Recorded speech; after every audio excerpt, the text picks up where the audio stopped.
Chapter 663. The two groups of people continued to fly in the sky, one in front and one behind. They were like two meteors that streaked across the sky. Su Len flew for thousands of kilometers until he reached the Sunset Mountains. He then patted the Pegasus to stop. Hush! After running to its heart's content, the Pegasus snorted happily and shook its head before stopping in midair. Su Len patted the little girl's head. Ride the Pegasus and don't move. I'll come back after I've dealt with the two guys behind us. The Pegasus will protect you. Uncle, when will you be back? The little girl asked reluctantly. I'll be back soon. Don't worry. Su Len smiled and pinched the little girl's cheek. He then let the Pegasus run into the forest below and hide with the little girl. As soon as he was done, the two people behind him caught up. When they saw Su Len, they laughed maniacally. Kid, you can't run anymore, right? Hand over the Pegasus. If I'm in a good mood, I might even let you, boom. Before Meister could finish his words, a bolt of lightning fell from the sky. The lightning was so fast that it appeared in front of them before they could react. Watch out. The other wizard's expression changed. He immediately activated the defensive runic array on the flying magic carpet. An energy barrier appeared in front of them and blocked the lightning. However, the power of the lightning was beyond their imagination. The barrier, which could withstand the full power of a seven-circle spell, shattered like glass under the attack of the lightning. Meister and the other wizards' expressions changed. The seven-circle defensive spell was broken directly. This person's strength was obviously beyond their expectations. You're a fourth-tier great wizard. Meister shouted loudly. Why are you shouting so loudly? Are you looking for help? This is a place with good feng shui that I specially selected for you. You don't have to thank me. Su Luen smiled. Your magic carpet is not bad, but it'll be mine soon. You're shameless. Go to hell. A ferocious glint flashed across Meister's eyes as he took out a magic scroll and activated it. The surface of the magic scroll had a dark golden brilliance, and the mana fluctuations on it were very astonishing. There was at least an 8th-level spell sealed inside. Raging Firestorm. The dazzling light of the spell flashed and shrouded Su Len. Su Len frowned slightly. Then, a ray of light rose and blocked the spell. The raging flame storm was indeed powerful. The endless flames were like a rain of fire, forming a flaming tornado that fell from the sky. However, after touching the elemental barrier in front of Su Len, they all dissipated. How can a great wizard be so powerful? This is the trump card my father gave me. It contains a strand of his consciousness. Even a tier 4 great mage won't be able to stop it unless he's a mythic. A hint of surprise flashed across Meister's ferocious face. Then, his expression changed drastically. He didn't have time to say anything. He immediately took out another magic scroll that wasn't inferior to the previous one and was about to activate it. However, just as he took out the magic scroll, his body suddenly froze. Trying to run? Did you ask for my permission? A cold voice sounded in his ear. Then, he saw a hand reach out and easily take the magic scroll in his hand. A teleportation scroll? You're quite generous. Su Len took the magic scroll and examined it. It was a teleportation scroll. Once activated, it could teleport the user to a distance of 2,000 kilometers. The craftsmanship of this magic scroll was very good. Moreover, the runic circle was engraved with a spell that could resist the dimensional anchor. If the person who cast the dimensional anchor was not a legendary, the teleportation spell would not be interrupted. It could be said that this was one of the trump cards used to escape. However, before Meister could use it, Su Len had directly used the human immobilization spell to control him. This magic scroll became his spoils of war. Not bad. I'll take it as payment for burying it. Su Len directly put the magic scroll into his pocket. A magic scroll like this could be sold for at least 300,000 kinar in the wizard market, or even more. Alright, we've wasted a lot of time. It's time to end this. Su Len clapped his hands. Then, a bright flash of lightning fell from the sky. The ferocious look on Meister's face had long since disappeared. Instead, it was replaced by fear. He struggled desperately to break free from the spell, but it was destined to be futile. Soon, his consciousness fell into darkness, and he was completely submerged by the endless thunder and lightning. When the lightning dissipated, the place where the two wizards originally stood was empty. Only a pile of gray powder was left. A gentle breeze blew, and everything disappeared without a trace. This lightning is so convenient. It's even better than cremation. What's this called? Did you scatter the ashes? Su Lin clapped his hands. Good control of the force. The two portal bags are not damaged. Su Lin then waved his hand and took the flying magic carpet and the two portal bags. After a simple inspection, the flying magic carpet was a little damaged. When he broke the magic carpet's protective barrier, the protective crystal on the magic carpet broke. However, it was not a big problem. Without the protective crystal, the magic carpet could still fly. It was just that the wind when it flew was a little strong. It felt like a level 14 storm. Su Lin planned to take the magic carpet back and repair it. This thing was much more useful than the flying spell. Su Lin looked at the material of the magic carpet. It should be a rune cloth. This kind of rune cloth was woven with special silk threads according to a certain method. Some special magic materials were mixed into it. The rune cloth was strong and beautiful. It also had good magical properties. It was usually used as a material for magic robes. Of course, this kind of rune cloth was also divided into different grades. It was different from the rune cloth used to make robes for wizard apprentices and low-level wizards. This rune cloth in front of him should be a high-grade material. After a simple inspection, Su Lin put away the magic carpet. He then took the portal bags of the two wizards. With a flash of light in his hand, the defensive measures on the portal bags were directly broken. He poured out everything in the portal bags and began to search. In order to prevent any tracking methods, he needed to check everything. This kid is rich. Looking at the dazzling array of potions, enchanted materials, magic gems, scrolls, and so on, Su Lin's eyes lit up. He quickly organized everything. Chapter 664. 63 pieces of high-quality magic gems, 21 bottles of various magic potions, and more than 300 pieces of magic crystals and energy crystals. 4 magic scrolls, 1 for escaping, 1 for banishing, and 2 for attacking. So rich? Su Lin looked at the pile of items in front of him. The value of these things added up to at least 2 million kinner. Killing and arson was indeed a golden belt. Su Lin threw away the space bag with satisfaction, then put all the items into the storage space. Next, he opened another space bag. However, there were much fewer things in this space bag, far less than the previous one. But this was normal. After all, the guy just now should have a good background, so it was normal for him to have more good things and be richer. Soon, the 2 storage bags were completely cleaned. Su Lin threw away all the daily necessities of the 2 people. These things were the best medium for prophecy spells.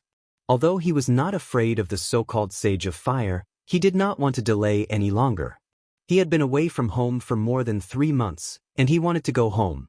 He cleaned up the place skillfully. His technique was quite professional. Su Lin left. Soon, he found the Pegasus and the little girl eating fruits in the forest. Then, he reached out and patted them on the head. Well, I was busy there, and you two were eating secretly. Uncle, you're back. Seeing that it was Su Lin, the little girl immediately pounced on him. Hey, don't come over. Seeing the little girl nibbling on the purple wild fruit and pouncing on him, the purple juice directly dyed his clothes into pieces. Little girl, look at what you've done. Su Lin reached out and tapped Vinya's head a few times. His originally white linen robe was covered in white and purple patches, and it was impossible to tell what it looked like before. The little girl raised her face and smiled at Su Lin, her face still stained with purple juice. Su Lin threatened her with a look of disgust. Go and wash yourself clean, or I'll leave you here. As soon as she heard that they were leaving, the little girl quickly stuffed the fruit into her mouth. Her face was stuffed like a fat hamster. Then, she pulled up her sleeve and wiped her mouth back and forth a few times. She looked at Su Lin, obviously saying that she had recovered. Su Lin didn't know whether to laugh or cry as he looked at the little girl. He helplessly shook his head and snapped his fingers. With a flash of light, he activated the cleanse spell and cleaned the little girl's body. Reaching out, Su Len lifted the little girl up and placed her on the back of the Pegasus. Then he mounted the Pegasus and left the Sunset Mountain range, quickly flying towards the east. Just one day after he left, a figure quickly appeared in this area. This person rummaged around for a long time and finally found all the things that Su Luen had discarded. Damn it! He's too far away. I can't track him anymore. The middle-aged man in a fiery red robe said with an ugly expression. Who killed my son? I must find you and burn you to ashes. Now that all the clues are gone, we can only find that old witch if we want to find the murderer. Damn it! The middle-aged wizard said with gritted teeth. Then, he took the things he found and left the forest. These people from the School of Prophecy are all vampires. I hope she doesn't disappoint me. As he said that, a flash of light flashed on the middle-aged wizard's body, and he flew in another direction. Su Len didn't know what happened after that, but even if he knew, he wouldn't care. If a legendary wizard wanted to die, Su Len wouldn't mind spending some time to bury him. As for the wizard from the School of Prophecy, Su Len wasn't worried at all. Prophecy was powerful, but it wasn't omnipotent. Hathaway was also a witch from the School of Prophecy, and Su Len had a deep understanding of the School of Prophecy. He was worried that his origin would be discovered, but the system on his body had hidden him, so prophecy spells were useless against him. Other than the system's shield, Su Len also used his own power to add a layer of camouflage to himself. With his current strength, let alone a legendary wizard, she couldn't even break through Sullen's shield. More importantly, casting prophecy spells on Su Len would backfire. If it was a normal prophecy spell, the backfire wouldn't be too strong. However, if it was a powerful prophecy spell, it would be very troublesome. Su Len didn't care about these things. Su Len took the little girl all the way through the Sunset Mountains, around the Swamp of Despair, and through the Sea of Death. After flying for tens of thousands of kilometers, they finally returned to the northern wasteland. They were basically home now. It took them more than a month to get there, but it only took them 5 days to get back. When they returned to the northern city, it had become even more prosperous after a few months. The inner city had become a large construction site. A large number of workers and golems were remodeling the northern city. The ground was dug up again, and magic crystals were installed. These were the energy channels of the floating city. Su Len didn't stop. He went straight to the North Wind Tower and saw Hathaway on the astrology platform. Su Len smiled. I've gained a lot from my trip to the western end of the continent. Hathaway immediately saw the little girl behind Sun, including this little girl. Is she your daughter? Su Len was speechless. My daughter? My daughter isn't even born yet. I met her at the wizard fair. She has no family, so I brought her back. She has no family at such a young age. How pitiful. Hessian looked at her without pity. Then from today onwards, we are your family. All right, I've found the lava crystal you wanted. Seeing that the two were about to start chatting, Su Len quickly took out a fiery red crystal. As soon as the crystal appeared, the whole room became a little hot. The red crystal looked like a flame that had not been extinguished. A high-quality lava crystal. Su Len took out the lava crystal, and Hathaway immediately took it. After a simple examination, Hathaway said with satisfaction, "The purity is very high. This is already the highest quality. It should be enough to make an elemental fusion furnace." Hathaway said with a smile. "Then I'll leave the rest to you." Su Len said, "All right, her name is Vania. She's a 5th grade talent like you. You can hand it to her yourself." 5th grade talent? Hessian's eyes lit up as he stared at the little girl. Such a good talent. Then learn from me. I will teach her to become a legendary wizard. Chapter 665. After Hathaway became a legendary wizard, the speed of her strength improvement slowed down. This was not because Hathaway did not work hard, but because Hathaway's inheritance of the Northern Witches had come to an end. The Northern Witches may have once been glorious, but in the past 1,000 years, the northern witches had been declining as a school of sorcerers. So their inheritance was now only at the legendary level. At present, the main inheritance of the northern witches was the divination school and the fire system. These two schools had complete inheritance and could be practiced all the way to the legendary level. Other schools, such as the water system, the ice system, and the spell system, only had the level of high-grade wizards, and some inheritances were even only up to the intermediate wizard level. The difference between having inheritance and not having inheritance was still very big. Why did Hathaway's strength improve so quickly? The reason was simple. In addition to a lot of resources provided by Su Lin, Hathaway's School of Cultivation had various notes and materials left behind by the predecessors. It was like a person learning the knowledge in the textbook, and there were also various classroom notes, 5 years of college entrance examination, 3 years of simulation, and many other materials to assist. Of course, the progress was faster. But these materials were all at the legendary level. After entering the legendary level, Hathaway had no follow-up practice methods, so from now on, she needed to create her own practice methods and then improve. The consequence was that the speed of advancement would slow down, but once she succeeded, this method was more powerful than following the footsteps of the predecessors. Along the way, as long as she succeeded, Hathaway would become a master of the generation. In the era of the Arcane Empire, she had the opportunity to become a Great Arcanist. The title of Great Arcanist was not just about strength. Strength was only one of the basic requirements. They were all the top masters who had created their own schools. Otherwise, those gods would not have been so afraid of these Great Arcanists. According to the level evaluation of the era of the Arcane Empire, the legendary was level 21. The high-grade legendary was level 26, and the Great Arcanist was level 45. At this level, it was already the realm of the gods. In addition to Hathaway's Divination School, the Fire System of Cultivation School, and Sullen's Thunder System, the School of Cultivation of the Wind Element had recently been added. This wind element was added by Alex. As the Harpy Queen, the current queen of the Winged People, Alex had a very thin bloodline of the ancient wind god. After integrating divinity, she had a deeper understanding of the rules of the wind element, and then she used her own strength to reverse deduce a wind element cultivation method. Of course, this method of cultivation was only at the legendary level, and the road after that needed Alex to explore. Sullen's current wizard level was actually far behind his own strength.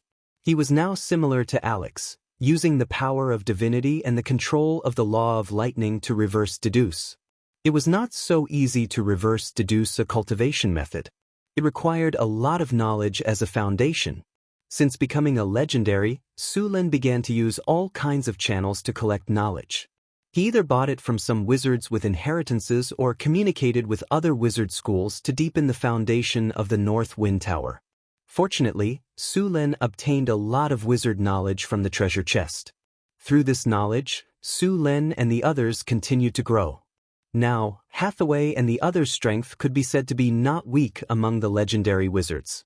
Time passed quickly, and in the blink of an eye, it was winter again. It was also on this day that the first batch of wizard apprentices in the North Wind Academy began to become Rank 1 wizards. After becoming a Rank 1 wizard, the previous contract they signed with the North Wind Academy would automatically become invalid. Next, these low-grade wizards would sign a new contract with the North Wind Academy. This kind of contract would be more relaxed, which also marked the beginning of the rise of the North Wind Academy. After all, in the past, the strength of the North Wind Academy depended on a few high-grade wizards. Now, the middle and low-grade wizards were slowly making up for it. While the North Wind Academy was growing stronger, the North Wind Duchy was also growing stronger. Ever since Su Lin established the North Wind Duchy in the northern wastelands, the duchy had been constantly expanding. After a few years of development, the population of the North Wind Duchy had reached 600,000 before winter. The fastest developing city was Deepwater City. It had to be said that the sea trade had an amazing effect on the prosperity of a city. In just a year, the city had a population of around 100,000. Although the population of Deepwater City was growing fast, it was not as crazy as it was now. This situation was caused by Su Len leading the fleet to fight against the pirates. One had to know that merchants and pirates were natural enemies. The North Wind Tower fought against the pirates, which made the sea route prosperous at an amazing speed. Of course, most of the people in the city were sailors. The second most populous city in the North Wind Duchy was Mirror Lake City, which was south of North Town City.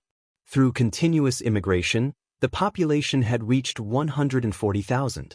Mirror Lake City's climate was warmer, and there was a large mirror lake near the city with abundant water. Its future potential was no less than North Town City's. The city with the lowest population in the North Wind Duchy was the New City. It was just built this year and only had a population of 80,000.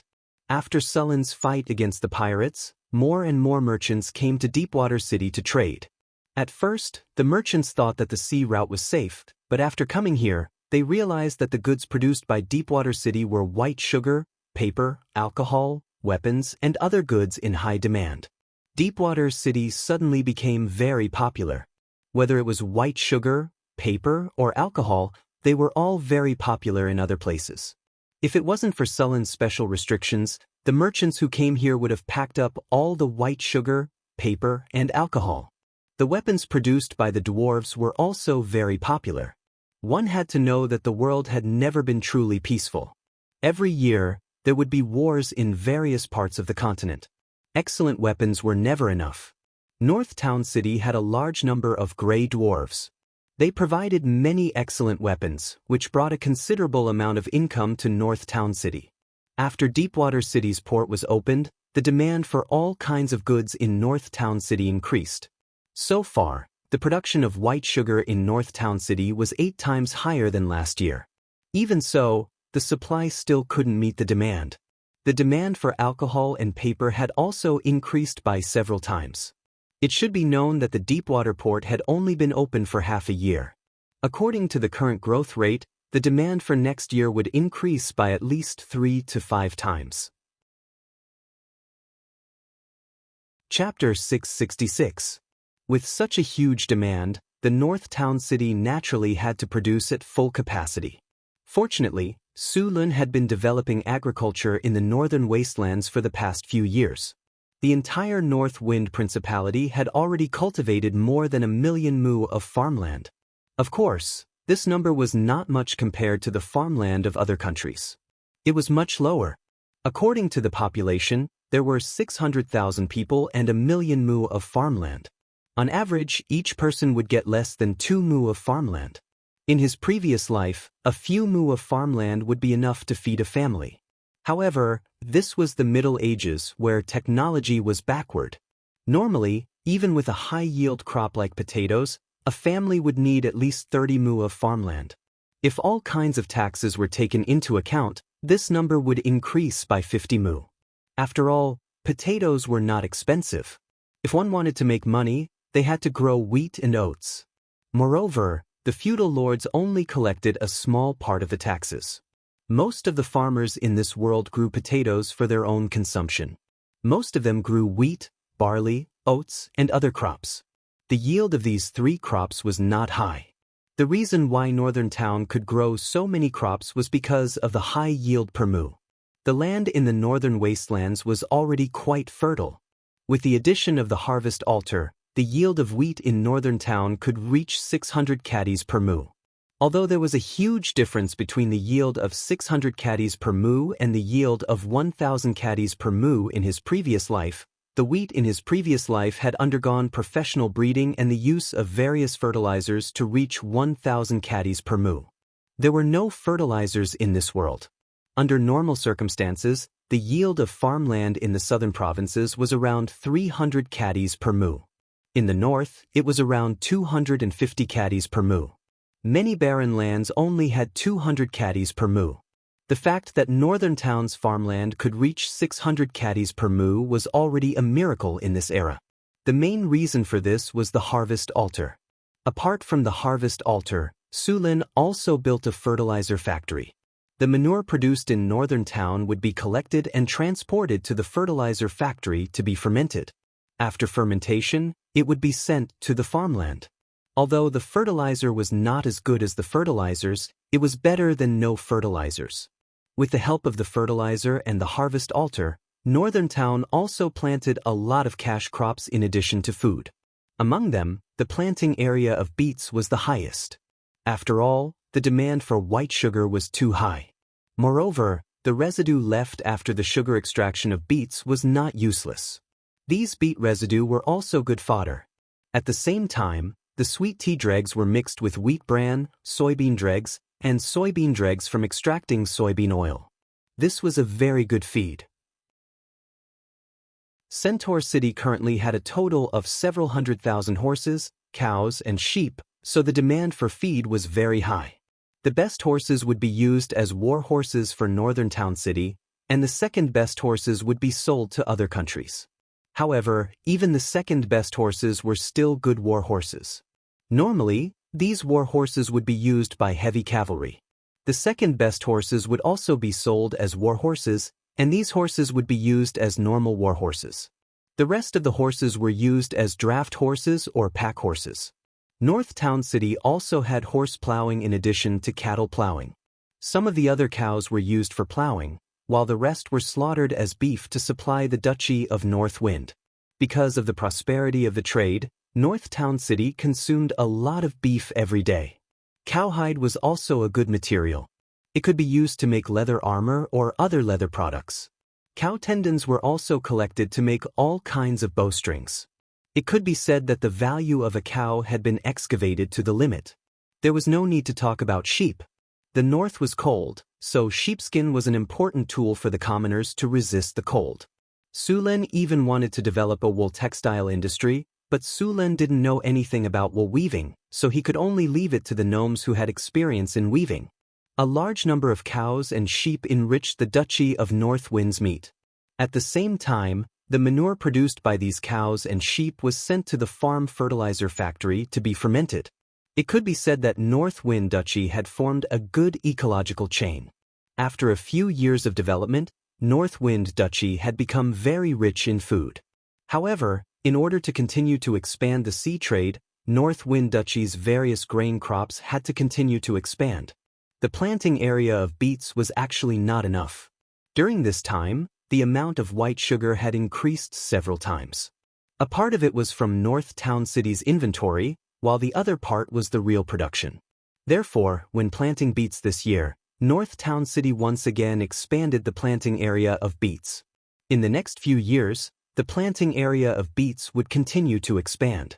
In addition to white sugar, North Town City's production of alcohol and white paper would continue to expand. Alcohol was a little simpler because rum was made from the leftover caramel from the production of white sugar. As the production of white sugar increased, the production of rum would also increase. As for vodka, this kind of liquor was not very popular in the south, but it was very popular in the north. Now, in addition to these two kinds of alcohol, North Town City had also started to brew iced wine, barley beer, and other drinks. However, the production of these drinks was still low. Paper was popular among the nobles. In order to produce paper, Sulen cut down a large number of trees near Mirror Lake City. At the same time, he was preparing to plant bamboo. Because bamboo grew quickly and had a lot of fiber, it was far more suitable for paper than plants. Sulen planned to plant a large number of bamboo to use as the raw material for paper. To Su Luan's surprise, he originally thought that the most popular paper should be various kinds of writing paper, but to his great surprise, the sales of writing paper could be said to be very poor. On the other hand, the sales of toilet paper, which he did not think highly of, continued to rise. It was simply unexpected. For this matter, Sulen purposely asked the merchants who bought paper. According to them, the preservation time of words written on paper was short, it was easy to damage, and it was not as strong as parchment. As for Sulen's claim that the paper was cheap, the same weight of paper could record more words, and it was more beneficial for the spread of knowledge. However, this claim was ridiculed by the merchants. According to the merchants, the nobles did not want more people to have knowledge. It was best for knowledge to be in the hands of people like them. Therefore, after seeing the advantages of paper, they ignored it. These aristocrats were just like the aristocratic families in ancient China in his previous life. They wanted to monopolize knowledge. After learning the reason for the unpopularity of writing paper, Su Lun was helpless. On the contrary, the popularity of toilet paper was the opposite. In the past, the nobles who used ropes, sticks, leaves, and other items decisively threw them away after trying toilet paper. Su Lun did not know whether to laugh or cry. Papermaking did not bring about the spread of knowledge. Instead, it started a toilet revolution. Chapter 667. Although the nobles refused to use paper to write in order to prevent knowledge from being spread on a large scale, this method was only temporary. As paper spread more and more widely, more and more areas used this paper, and eventually, some people would use paper to write. After all, not all scholars were nobles. For merchants, the emergence of paper brought them great convenience. These merchants would not refuse to use paper to control the flow of knowledge like the nobles. They were more concerned about profits. As long as the price of parchment books remained high, there would be merchants who would use paper to copy and sell it at a slightly lower price. Don't think that these merchants would not dare. As long as there was enough profit, there was nothing that merchants would not sell. As long as there was money, they would even sell the ropes used to hang them. Not to mention books. The nobles' idea of blocking knowledge would only last for a while. Then, they would find that the number of paper books on the market had become a disaster. How high was the cost of making a parchment book? In this era, parchment was made from lambskin. A complete parchment was a small lamb. It was not easy to make a parchment. Not all kinds of lambskin could be made into parchment. Craftsmen would choose lambs of suitable age to make parchment. Generally, lambs were 2 to 3 years old. At the same time, they would observe the color of their fur. From experience, they knew that if the fur was pure white, the parchment would also be pure white. And if one wanted to make paper with a pleasing dark pattern, one would have to choose fur with stripes. In order to ensure the perfection of the paper, they also had to carefully check whether there were scars left by diseases or parasites. Generally speaking, only 1 out of 5 pieces of sheepskin would be suitable. To make parchment, the first step was to soak the parchment in clean water. At the same time, the hair on the parchment had to be removed. Lime powder and other things needed to be added. This process usually took 3 to 10 days. After washing, the parchment had to be stretched on a wooden board. At the same time, the hair on the parchment had to be shaved with a knife. After a series of steps, the parchment was considered complete. The price of such a piece of parchment was at least 1 kinar. A book made entirely of parchment could cost up to 100 kinar. Moreover, such parchment books were thick and heavy, but they did not record as much content as paper books. It was only a matter of time before they were replaced by paper. But so far, no businessman had done that. Perhaps someone had already done it secretly, but Su Lun didn't know about it yet. Most of the activities in the Northwind Principality had come to a halt during the winter. The snowstorm in the northern wastelands was very cold. Traveling through the wastelands at this time was basically suicide. The hungry monsters in the wastelands were on the verge of going crazy from hunger. They were more dangerous than ever. During this period of time, the Northwind Principality's trade was basically suspended. Every year, there would be about 2 months of snow and wind. Therefore, during the winter, the Beifeng Duchy would cancel most outdoor work during this period of time. The people who didn't need to work would either go to the taverns to drink, go to the training grounds, or stay at home to make babies. Therefore, every winter in Beifeng Principality was an opportunity for its population to explode. Under normal circumstances, around August next year, the Northwind Principality would usher in a baby boom. Although the snowstorm had interrupted the Northwind Principality's trade for 2 months, and although it had lost a lot of income, it had also gained an opportunity for population growth. However, during this winter, although the other cities in the Northwind Principality had cancelled outdoor work, the North Town City did not. The design of the floating city had been completed, and all kinds of renovation work were being carried out in an orderly manner. Therefore, the renovation work in the inner city of the North Town City was not interrupted. Although the North Town City was in the north, under the effect of the harvest altar, the city wasn't very cold. The renovation work could continue. In the inner city of the North Town City, after a few months, the various factories that were originally in the inner city had all been moved out. For these factories, Su Lin deliberately isolated an area in the outer city where all the factories were located. The palace, which originally occupied the largest area in Su Lin, had also been moved to the outer city. The floating city's area was limited, so Su Lin had decided to live in the North Wind Tower. The land that was saved would be used to build other buildings. The first phase of the renovation of the floating city was progressing smoothly. The first phase of the renovation was more focused on the underground. Here, the underground network of the floating city would be laid out. The energy of the elemental furnace could enter all parts of the floating city through the underground network. By then, it would basically become a magic city. In the North Town City, there were actually a lot of very good magic props, but it was still at the level of medieval civilization. For example, the magic lamp, which had been widely used as early as the era of the Arcane Empire, but until now, the magic lamp was only used inside the major wizard organizations and wizard towers. In addition to the price, there was also the energy needed for the magic lamp.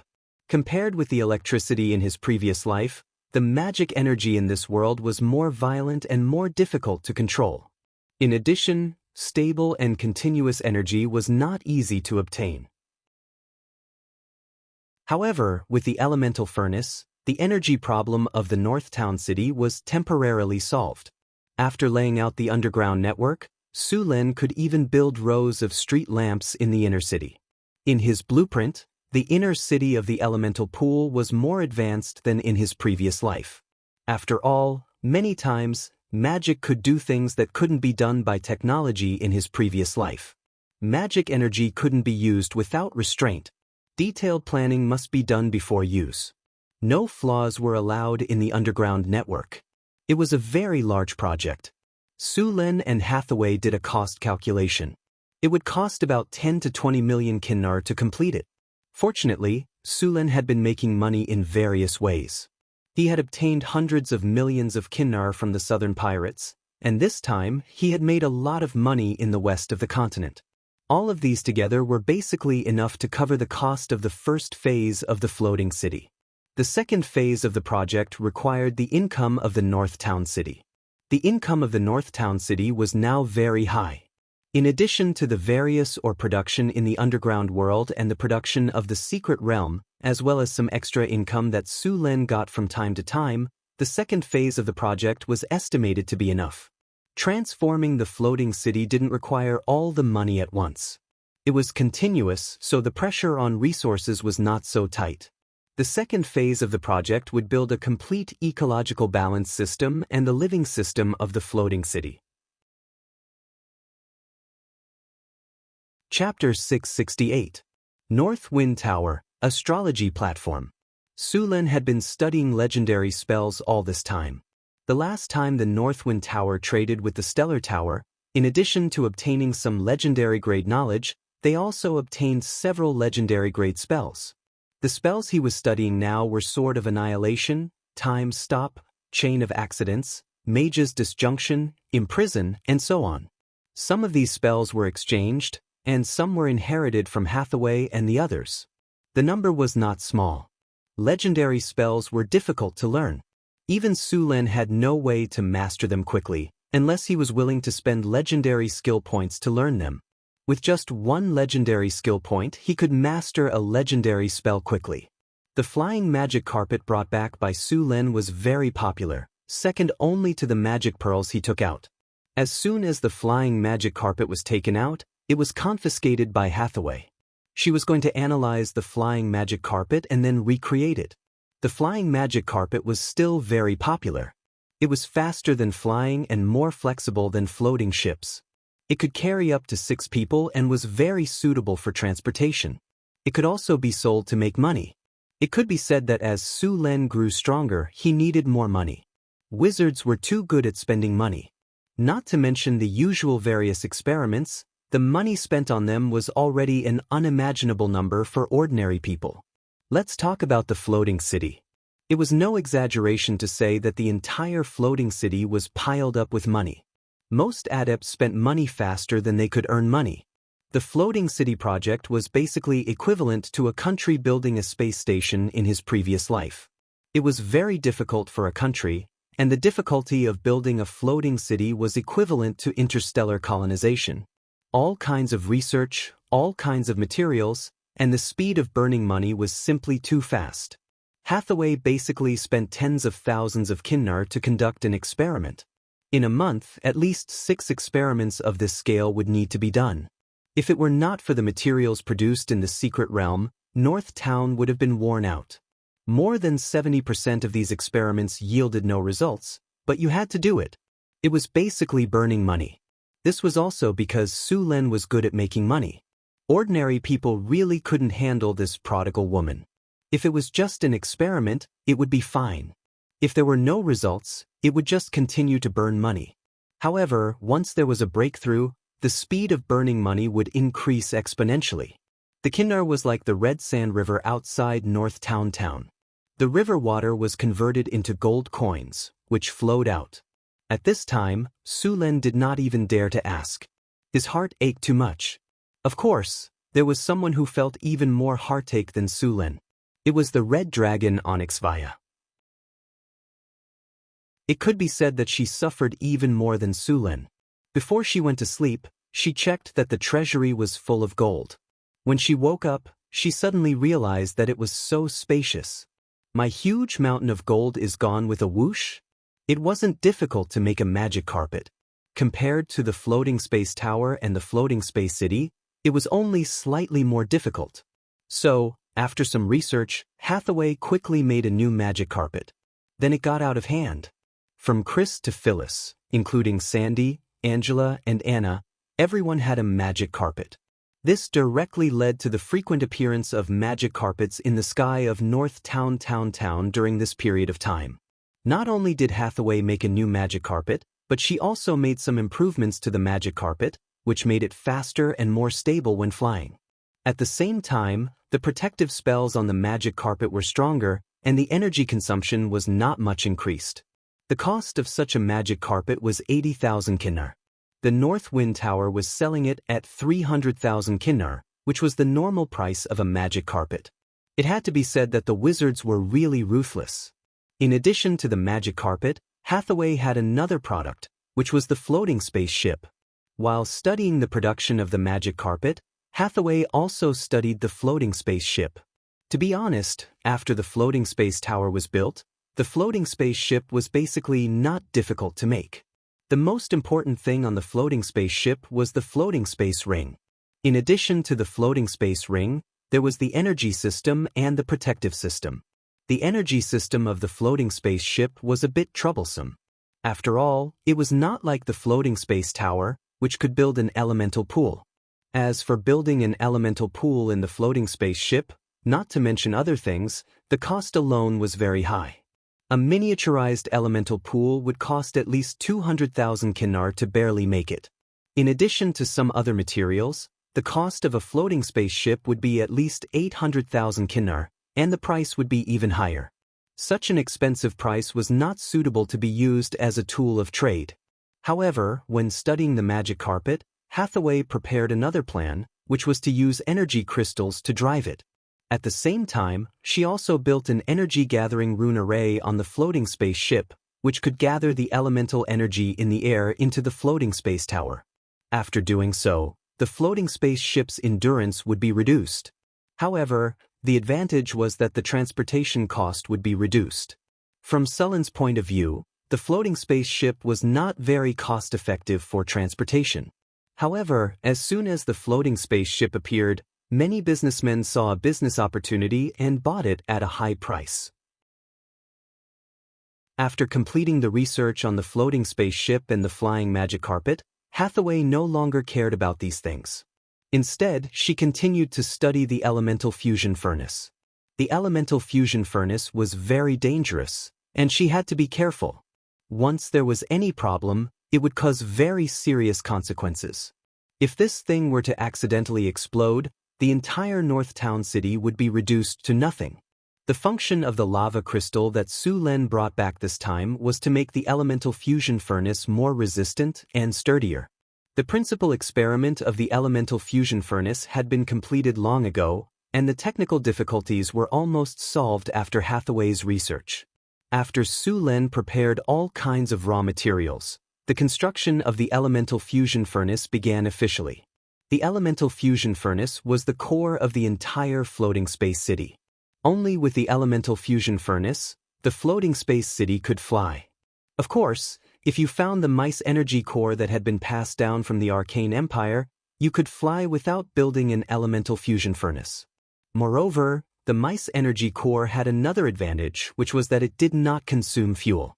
The mice energy core could directly extract a steady stream of energy, which was more useful than the elemental fusion furnace.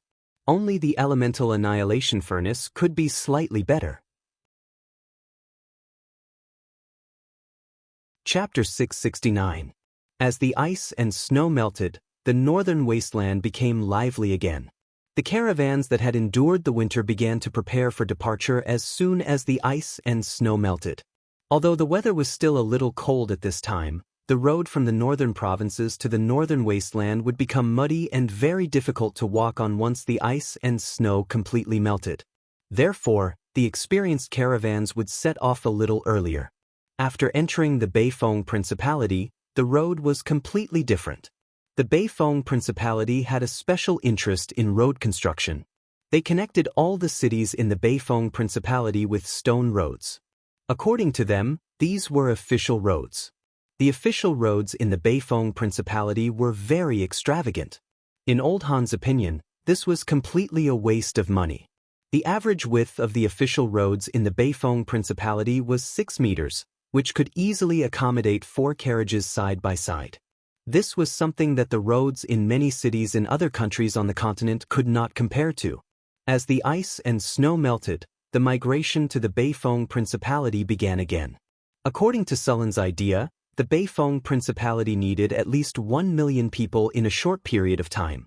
In order to develop the northern wasteland, they needed at least 10 to 20 million people. This was a long-term mission that could last for decades. In addition to the migration in the northern wasteland, the Deepwater City also opened up a migration route. Due to the warm climate, developed commerce, relatively stable society, and high food production, the countries in the southern seas developed very quickly. At the same time, the population of these countries also increased rapidly. However, the good natural conditions and environment did not only bring benefits. The world's productivity was only around the medieval era. There were no large-scale factories, so it was impossible to absorb too many people. The amount of land was also very limited. The nobles would not spend more money to hire more farmers. As a result, these countries had a large number of idle people. In order to survive, many people chose to become sailors or pirates. After all, the navigation technology of this era was very dangerous every time they went out to sea. But even so, there were still a large number of people that could not be settled. These people also became a hidden danger to the stability of the cities. After Su Len discovered this, he ordered Deepwater City to plan the migration in those places. Anyone who was willing to immigrate to the Beifeng Principality would be given 10 mu of farmland as long as they worked for the Beifeng Principality for 3 years. In addition to the 10 mu of farmland, the government would build a house for them, and they would also have the right to open up 50 mu of farmland.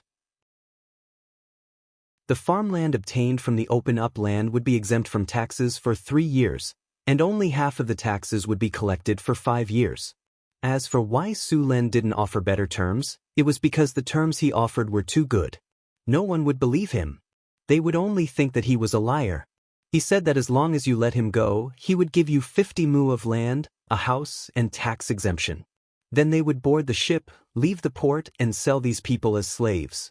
This kind of thing had happened many times before. Being on a ship was different from being on land. Once you were on a ship, you had to listen to what others said. In the past, many slave traders used this kind of deceit to make a fortune. In the beginning, when Deepwater City's immigrant ships came to the Southern Sea to recruit immigrants, they offered very good conditions. However, very few people came to sign up, and many people didn't even come after signing up. After seeing this situation, Deepwater City's immigration officials were confused. They even raised the immigration conditions again, but in the end, fewer people came. The immigration officials who didn't understand the situation finally found some people who were familiar with the situation to act as consultants. With the help of these people, they lowered the immigration standards and successfully carried out the immigration. Now, Deepwater City's immigration officials went one step further. They were now cooperating with the nobles of the Southern Sea City. These nobles were basically very powerful in the local area. For these nobles, the large number of refugees in the city was a completely unstable factor. They were very happy that Deepwater City was willing to accept these refugees. At the same time, Deepwater City's immigration officials also said that they could use white sugar, toilet paper, and rum in exchange. When the nobles heard that they could use the refugees, who were useless and would even affect the stability of the society, to exchange for these goods, the nobles went crazy. They directly sent troops to capture the refugees in their territories. Translator, WQL editor, Alim. The immigration route of Deepwater City was very busy. At its peak, 16 ships were delivered to Deepwater City in one day. About 400 people were loaded on the ships every day. About 6,000 to 7,000 immigrants were delivered in one day. With this kind of cooperation, the number of immigrants increased rapidly. On average, Deepwater City could immigrate 120,000 to 130,000 people a month. After these immigrants arrived in Deepwater City, apart from a portion of them staying at the port to support the city's construction, the rest were sent to Northern Town. Then, Northern Town would distribute them to Mirror Lake City and the new city. The arrival of a large number of people put pressure on the North Town City. All kinds of living materials were consumed quickly. The most urgent thing was food. Fortunately, Su Lun had always been very careful, so the North Town City stored a large amount of food every year. It was also because of this food that Su Lun dared to immigrate so many people. Because of the harvest altar in Northern Town, the production of food was very high. 1 mu of land could produce 2,000 to 3,000 pounds of potatoes. In Northern Town, Su Lun planted 500,000 mu of potatoes. The output of potatoes alone was enough to feed 1 million people for a year. Moreover, potatoes could be planted in Northwind Principality for 2 seasons. In addition to the fish and various kinds of beef and mutton around Northern Town, it could be said that Northern Town had enough strength to feed these immigrants. As long as they could survive the first year, the food production in Northern Town would increase. Basically, they didn't have to worry about not having enough food. However, the large number of immigrants also brought a lot of problems. For example, there wasn't enough housing, and there was a serious shortage of grassroots officials. With the arrival of these new immigrants, the city's environment began to deteriorate. These immigrants didn't have any hygiene awareness. It was common for them to urinate and defecate everywhere. Originally, it was the grassroots officials who trained them. However, there were too many immigrants. Northern Town was seriously understaffed. At the same time, many immigrants took advantage of the lack of manpower in Northern Town and began to commit all kinds of crimes. Many of these immigrants used to be gang members. When they saw that Northwind Principality was prosperous and didn't have any gangs, they were overjoyed. They quickly contacted their old friends to form gangs and divide the territory. However, they didn't expect Su Lun to attach so much importance to the safety of the city. After discovering that the grassroots officials were understaffed, they immediately called in the army of Northern Town to help maintain order. Chapter 670. In the laboratory, Sullen's figure appeared in the teleportation array with a flash of magic light. "Do you have juice? Quick, give me a glass. I want it iced." Su Lun shouted as soon as he walked out of the teleportation array. A clay golem next to him immediately went to prepare it. "How is it? Is it solved?" Hathaway didn't raise her head as she wrote and drew on the table. "It's solved for the time being." Su Lun sat down on the chair next to him, took the juice from the clay golem, and then raised his head to drink it. "Phew! It's so comfortable." Su Len drank the ice juice in one gulp and then breathed a sigh of relief with a relaxed expression. It's solved for the time being? Hathaway said with some surprise. Yes, it's only solved for the time being. Su Len shook his head and said, the number of immigrants is too large now, and the number of grassroots officials is seriously insufficient. Although I have ordered more students to be recruited for training, it will take at least 3 months for this group of people to complete the training. And even if this group of people completes the training, the number of grassroots officials will be lacking in time. The growth of our grassroots officials can't keep up with the number of immigrants. Su Len said helplessly. We need to expand the training school for grassroots officials.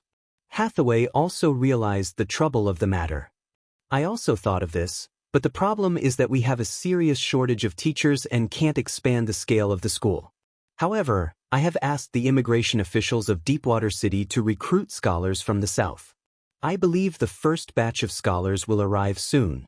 We can promote some people from those immigrants. There should be some suitable people among these immigrants. I remember that during the immigration process, these immigrants have been divided into different groups. Those group leaders can play a role. Hathaway thought for a moment and said, we can conduct emergency training for these group leaders. They don't need to be strong, as long as they can complete some simple tasks and reduce the burden of grassroots officials. By the way, some of the soldiers in northern Battlefront City can also be transferred to deal with emergencies. You should know that the soldiers in northern Battlefront City are basically elites, obedient, and highly disciplined. They can temporarily serve as grassroots officials. Hathaway quickly came up with a solution. Sure. Su Len agreed after thinking for a while. The army in North Town City was indeed elite. These soldiers had gone through strict training. They were very good at obeying orders and executing orders. After some simple training, they would be able to do the work of the grassroots officials. Of course, it was only a temporary measure. The best way was to let the grassroots officials do the work. What they needed to do now was to continuously expand the number of people the academy could recruit. Well, that's it for the time being, Su Len said. By the way, how's your experiment going? We've already started the first experiment, Hathaway said with a smile. After several years of research, the elemental fusion furnace was ready to be officially tested. Of course, the experimental elemental fusion furnace was much smaller, only about 1% of the energy efficiency of a real elemental fusion furnace. This was naturally done to prevent the explosion of the elemental furnace from causing serious damage. I'm planning to put the experiment in the half-plane we've established. That way, even if the experiment fails and the elemental fusion furnace explodes, it won't cause any damage to the material world or the city, Hathaway said. Alright, I agree. But I have to go with you to the experiment. You have to stand at a safe distance during the experiment, Su Len emphasized. All right. Hathaway nodded in agreement. This is the experimental version of the elemental fusion furnace I just made. Hathaway snapped her fingers. A space portal opened. Inside the portal was something that looked a little rough and strange. It looks so ugly, Su Len said with a frown. It can't be helped. This is only the first version of the experiment. It will definitely be improved in the future. By then it will look even prettier. Of course, we should be more concerned about whether this equipment can work properly or not, Hathaway said after hearing Su Len's words, rolling her eyes at him. All right, as long as the experiment is successful, I can accept it even if it's a little uglier, Su Len said with a shrug. Plane portal. A flash of light descended from the sky and directly tore through space. Su Len and Hathaway entered the plane one after the other. This plane was the half-plane that Su Len and Hathaway had opened together. At this time, the half-plane was already 3 kilometers wide. The half-plane still looked very simple. The ground was dry, the gravity was very low, and the water source was obviously smaller. It would take at least a few hundred years to transform this half-plane into an existence that was not inferior to the material plane. But now, the simple environment here was just right for the experiment. The rock golems are ready. Let them move the elemental furnace over, Su Len kept urging. Soon, The two rock golems carefully moved the elemental furnace over. After arriving at the center of the half-plane, Hathaway did not immediately start the experiment. Instead, she began to set up various defensive runic circles around the elemental furnace. These defensive runic circles would reduce the power of the explosion of the experimental model layer by layer. After all, the half-plane was not large. If it really exploded, these defensive measures would minimize the damage. Although Su Len agreed to use the half-plane as a test site, he did not want the half-plane to collapse in the event of an explosion. After all, it was very safe to open a half-plane house. After confirming, Hathaway put a small spoonful of elemental fuel into the elemental fusion furnace. Next was the most crucial moment. Elemental fusion furnace number 1 experimental body is undergoing actual combat training. System self-check is in progress. System self-check has been completed. Connecting the energy channel.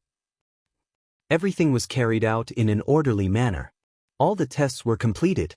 The elemental fusion furnace experimental body was quickly completed. Hathaway took a deep breath and suddenly opened her eyes. Begin. Elemental fusion furnace number 1 experimental body is in operation. Igniting. An extremely dazzling light fell from the sky. This light beam fell from the sky and instantly hit the fuel in the elemental furnace. The fuel in the elemental furnace was ignited by the light beam and instantly started working. A powerful elemental energy quickly appeared. In just a few minutes, it reached an astonishing level. Then, a shocking amount of energy surged out of the energy channels connected to the elemental furnace. This energy was quickly injected into the half-plane under the effect of the elemental runic circles. With the injection of this energy, the half-plane slowly began to expand. Chapter 671. Light blue elemental energy gushed out of the elemental fusion furnace. The furnace began to operate normally, and large amounts of energy continued to pour out, causing the semi-plane to expand. The elemental fusion furnace continued to pour out huge amounts of energy. In just a short while, the amount of energy gushing out had already exceeded the energy consumption of a level 9 spell.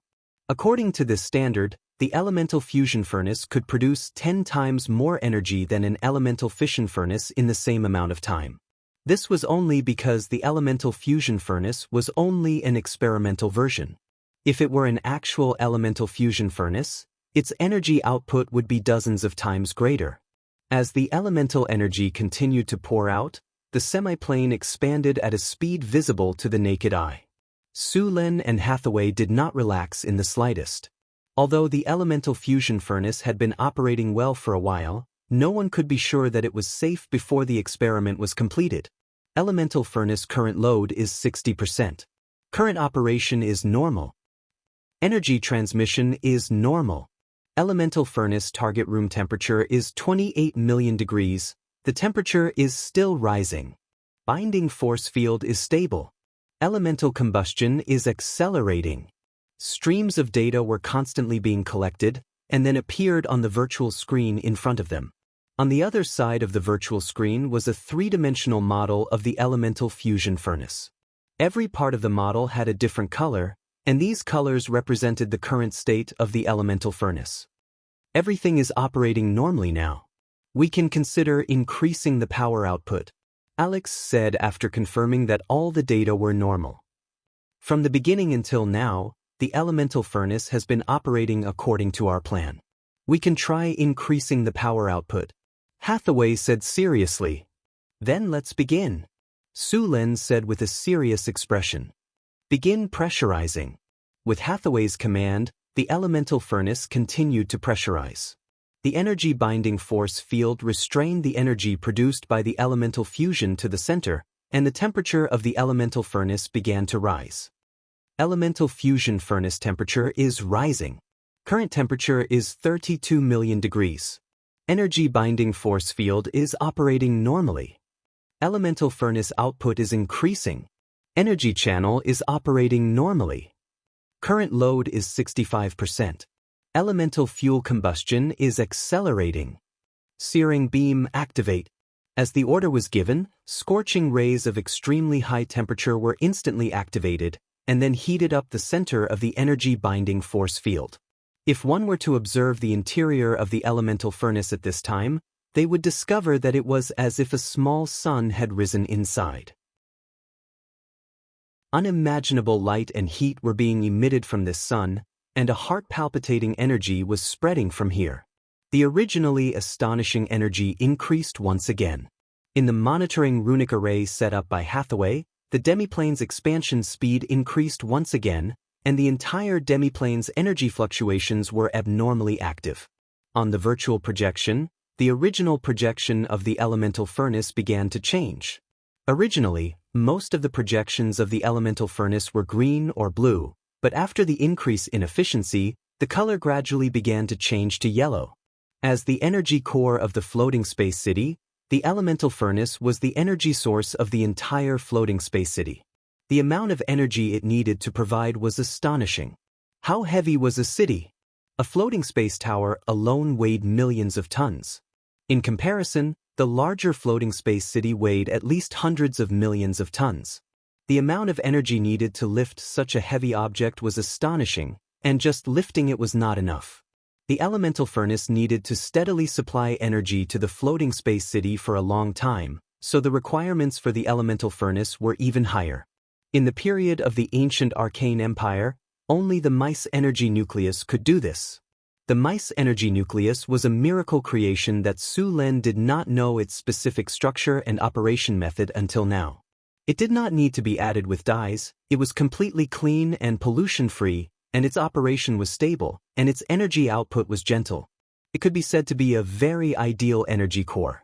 It was said that this energy core was made by the goddess of magic and some great arcanists, and it used the power of the magic net. The mice energy nucleus was a hub in the magic net. The magic net was a power woven by the goddess of magic that covered the entire demiplane. The existence of the magic net made the originally free and violent elemental energy calm down and tame the energy. This big net that covered the demiplane could control an amazing amount of energy.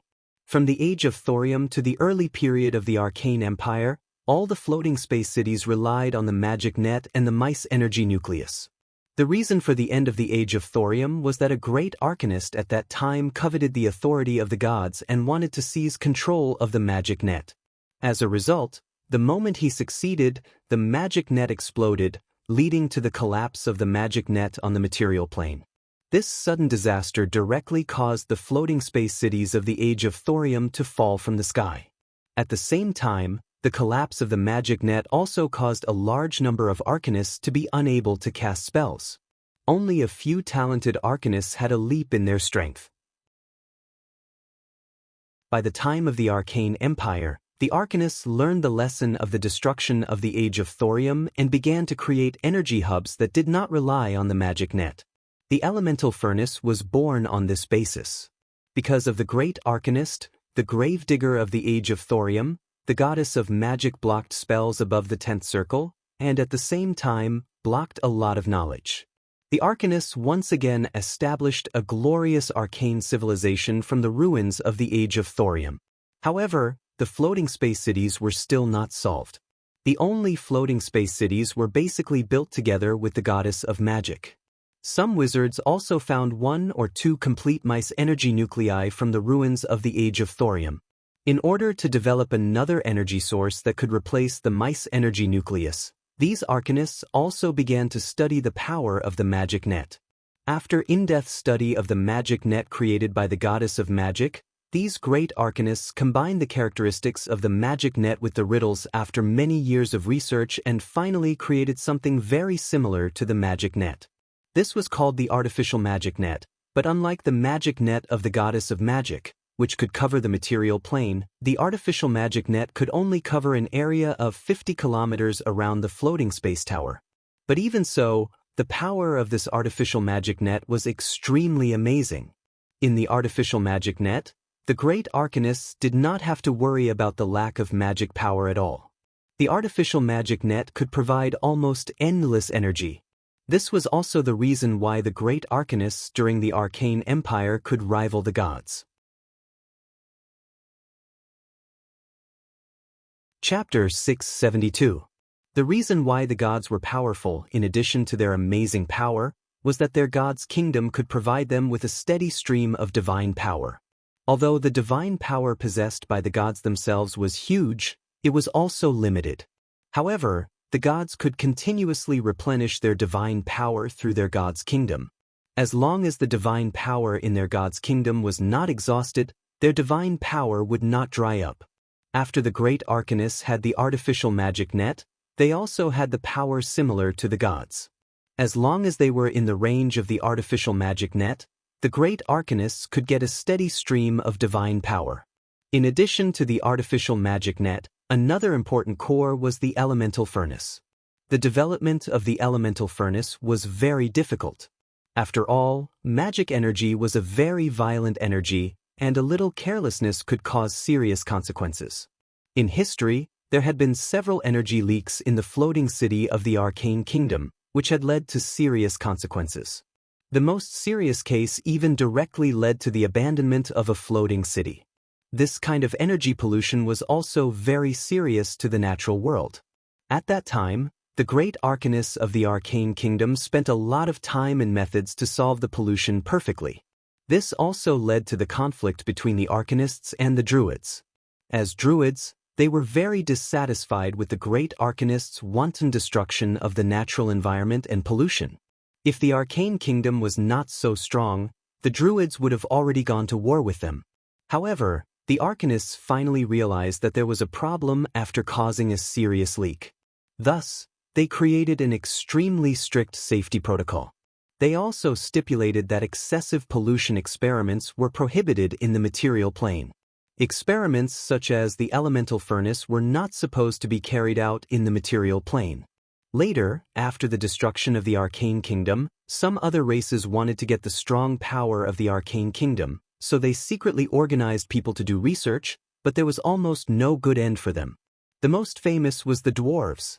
These greedy guys were very envious after seeing the almost endless energy of the arcane furnace, and then they wanted to master this power.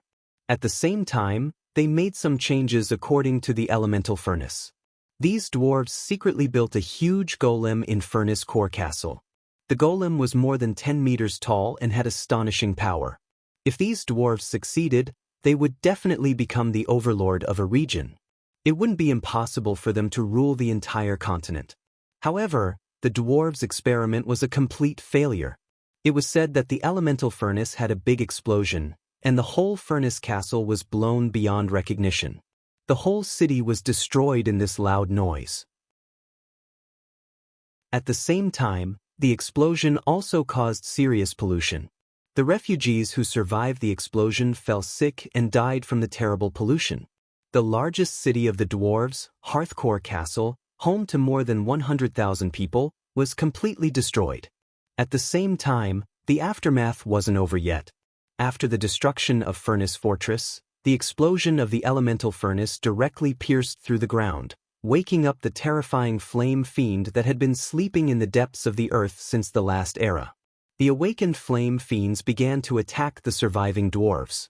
Under such circumstances, Furnace City was directly destroyed. The once powerful dwarf kingdom fell apart in this disaster. It was also from this day onwards that the dwarf kingdom was divided into 7 parts. Because of all kinds of conflicts and interests, these dwarves began to stray further and further away. There were even a few dwarves who had become enemies. In addition to the explosion caused by the dwarves' research, there were many people on the continent who wanted to obtain the craftsmanship of the Arcane Empire. The wizards had inherited most of the magic power, but they had never succeeded in creating such a dangerous elemental furnace. In the past, many wizard schools had wanted to create such an elemental furnace and had conducted experiments. To prevent accidents, these people had purposely chosen deserts to conduct their experiments. Naturally, they had also failed. As a result, the elemental furnace had been abandoned. The elemental furnace continued to operate. Massive amounts of elemental energy continuously surged out of the furnace, and the energy in the pseudoplane became more and more abundant. Elemental furnace operating normally. Energy channel operating normally. Energy channel not overloaded. Energy binding force field operating normally. Elemental fusion furnace load reached 73%. Elemental furnace operating normally. As the voice of Tower Spirit number 1 rang out, various indicators of the elemental furnace appeared in front of him. As the elemental furnace continued to operate, so did the numbers. Elemental fusion furnace temperature rising. Current temperature is 52 million degrees. Energy binding force field operating normally. Energy output from elemental furnace increasing. Energy channel operating normally. Current load is at 82%. Elemental fuel burning increasing. As time passed, more and more elemental energy was transported to other parts of the pseudoplane by the energy channel. Compared to the beginning, the pseudoplane had expanded many times. The pseudoplane was originally only 3 kilometers in diameter, but with the powerful energy supply from the elemental furnace, it had reached a shocking 10 kilometers in diameter. It only took him 2 to 3 hours to do so. The growth rate of a pseudoplane like this was extremely shocking. Sufficient energy was pushing the pseudoplane to expand. Beep, beep, beep. Elemental furnace load has reached 85%. Elemental furnace operating normally. Energy binding force field fluctuating. Increasing energy binding force field. At this moment, a notification sounded. Su Lin, Hathaway, and Alex looked at the elemental furnace nervously. After reaching 85% of the energy load, the elemental furnace finally had some minor problems, but it was quickly improved. Continue to increase the load. Su Lin glanced at the elemental fusion furnace and said, "Success or failure depends on this." "Okay." Hathaway nodded vigorously. With Hathaway's command, the elemental furnace began to increase its efficiency again. Continue to increase the load. On the elemental furnace model, the original green and blue had completely disappeared, replaced by yellow and red. It was still increasing. The load of the elemental furnace also began to increase, and soon reached 95%. Seeing this, Hathaway took a deep breath and ordered to continue increasing it. At this moment, a large area of red suddenly appeared on the elemental furnace model. At the same time, Tower Spirit number 1 began to sound the alarm. "Warning, warning, the elemental furnace is collapsing. Immediately stop the experiment." Boom!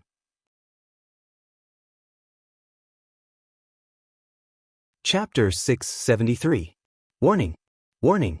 There is a strong fluctuation in the binding force field. Warning, warning. The pressure in the combustion chamber is rising rapidly. Warning, warning.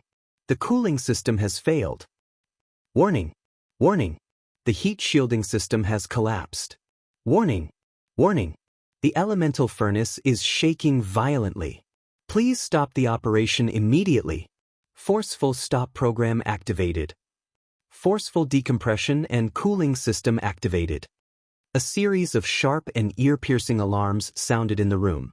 Su Lin, Hathaway, Alex, and the others' faces suddenly changed, and they quickly activated the backup method. Space isolation system activated. Energy shield activated. Soft decompression and buffer spell activated. As Hathaway gave the order, a space barrier immediately rose in the half-plane, dividing the half-plane into 2 spaces. Then, in the half-plane where the elemental furnace was operating, an energy shield quickly rose, and at the same time, a large amount of aqua-blue liquid was constantly filling it. This aqua-blue liquid was a special buffer liquid that Hathaway and many other wizards made, and it could absorb the shock wave of the explosion to the maximum extent. Warning, warning. The forceful stop program has failed. Warning, warning. The forceful decompression and cooling system has failed.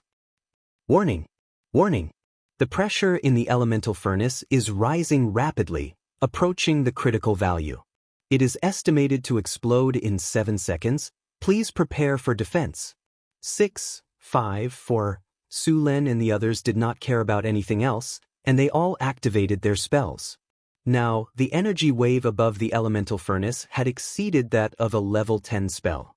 Although Hathaway and the others had done hundreds of calculations and prepared various defensive measures before the experiment, They still did not dare to be the slightest bit careless when the elemental furnace exploded. 3-2. Rumble.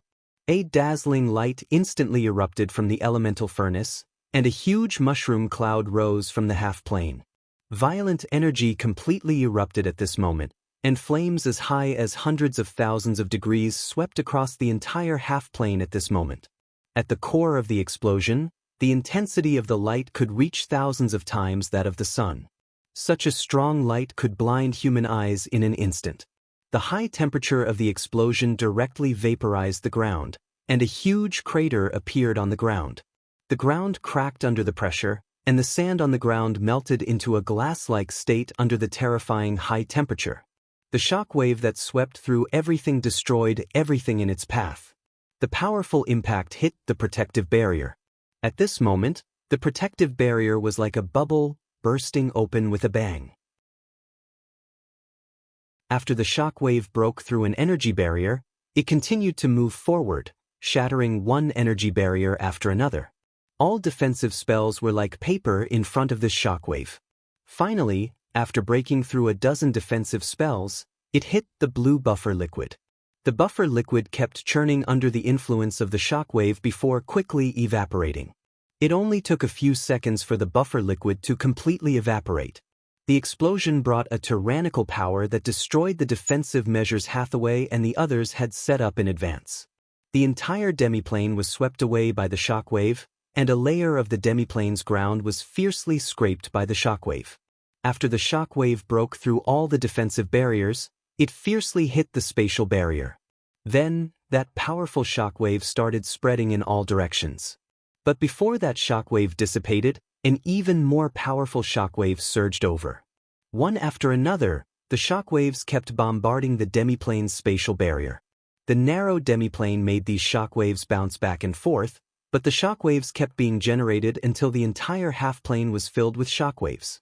The entire demiplane was like a cork blocking the mouth of a volcano. Under the influence of this powerful force, the originally hard space barrier began to loosen under the impact. The planar barrier began to slowly expand outwards, and the speed of expansion was getting faster and faster. Under the continuous impact of the powerful shock waves, the planar barrier was forcibly squeezed and expanded. The entire half-plane looked like it had reached the end of the world. The ground was fragmented by the shock waves, and cracks appeared on the spatial barrier due to the rapid expansion. The demiplane was on the verge of collapse from that explosion. It looked like the demiplane would have been destroyed if the power had been just a bit stronger. Fortunately, Su Len and Hathaway's previous arrangements had some effect and weakened the power of the explosion. Although the spatial barrier was on the verge of collapse, it was still stable. At the same time, the demiplane's elemental forge's explosive peak finally passed. After the peak, the power of the shock waves started to slowly decrease. The shock waves started to weaken, and the flames caused by the explosion also started to slowly decrease, but the temperature of the demiplane was still extremely shocking. "What's the situation in the demiplane now?" Su Len asked. The explosion just now directly destroyed all the monitoring equipment and detection runic arrays in the demiplane. Even the part of the space that was separated by the spatial barrier in advance was destroyed in the explosion. After all, the spatial barrier that was temporarily separated wasn't very strong. Under such circumstances, it only lasted for a while before completely collapsing. However, even if it only lasted for a while, a large amount of information was collected. This information was immediately transmitted to the Tower of the North Wind's astrology platform. According to our calculations, it will take at least 3 to 5 days for the demiplane to calm down. As for entering again, it will take at least a month. The shock waves caused by the explosion destroyed everything in the demiplane. The ground shattered, the water evaporated, and the dust was completely raised and covered the entire demiplane. This dust will continue to float above the demiplane for at least half a year. The most serious thing is the magic energy pollution caused by the explosion. This kind of pollution will cause serious harm to living things. If this pollution isn't cleaned up, it will exist for at least 30 years. Judging from the energy produced by the explosion, a large amount of the spatial barrier has been shattered. It is very likely that a spatial storm will appear in the plane. However, this is also a good thing.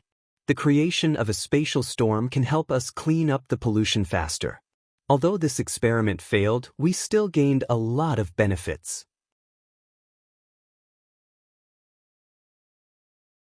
Chapter 674. The impact of the explosion expanded the demiplane by 5 times. In addition to the expansion caused by the input of energy from the elemental furnace, the entire demiplane is now 7 or 8 times larger than before. As long as the magic energy pollution is removed, this demiplane can be used as a logistics base for the floating city. Hathaway said with a smile.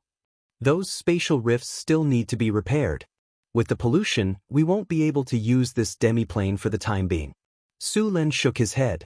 At this moment, Chris suddenly said, I have an idea. What idea? Su Len asked with some interest.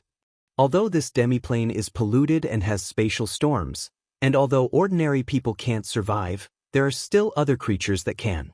At the very least, the high-level demons of the abyss can, Chrissy explained. The environment in the abyss was very bad. Su Len had been there before, so he naturally knew that the environment in the abyss was even worse than the demiplane's current situation. Since demons could live in the bottomless abyss, they would naturally be able to live in this demiplane. Of course, ordinary demons can't survive in this environment, so our target is the high-grade demons. With my current ability, I can enslave about 10 high-grade demons. Chris nodded. This is indeed a good idea. Moreover, these demons are quite strong and have some spell-like abilities. It's very feasible to use them to repair the demiplane. Hathaway, Alex, how many high-grade demons can you enslave? Su Len asked directly.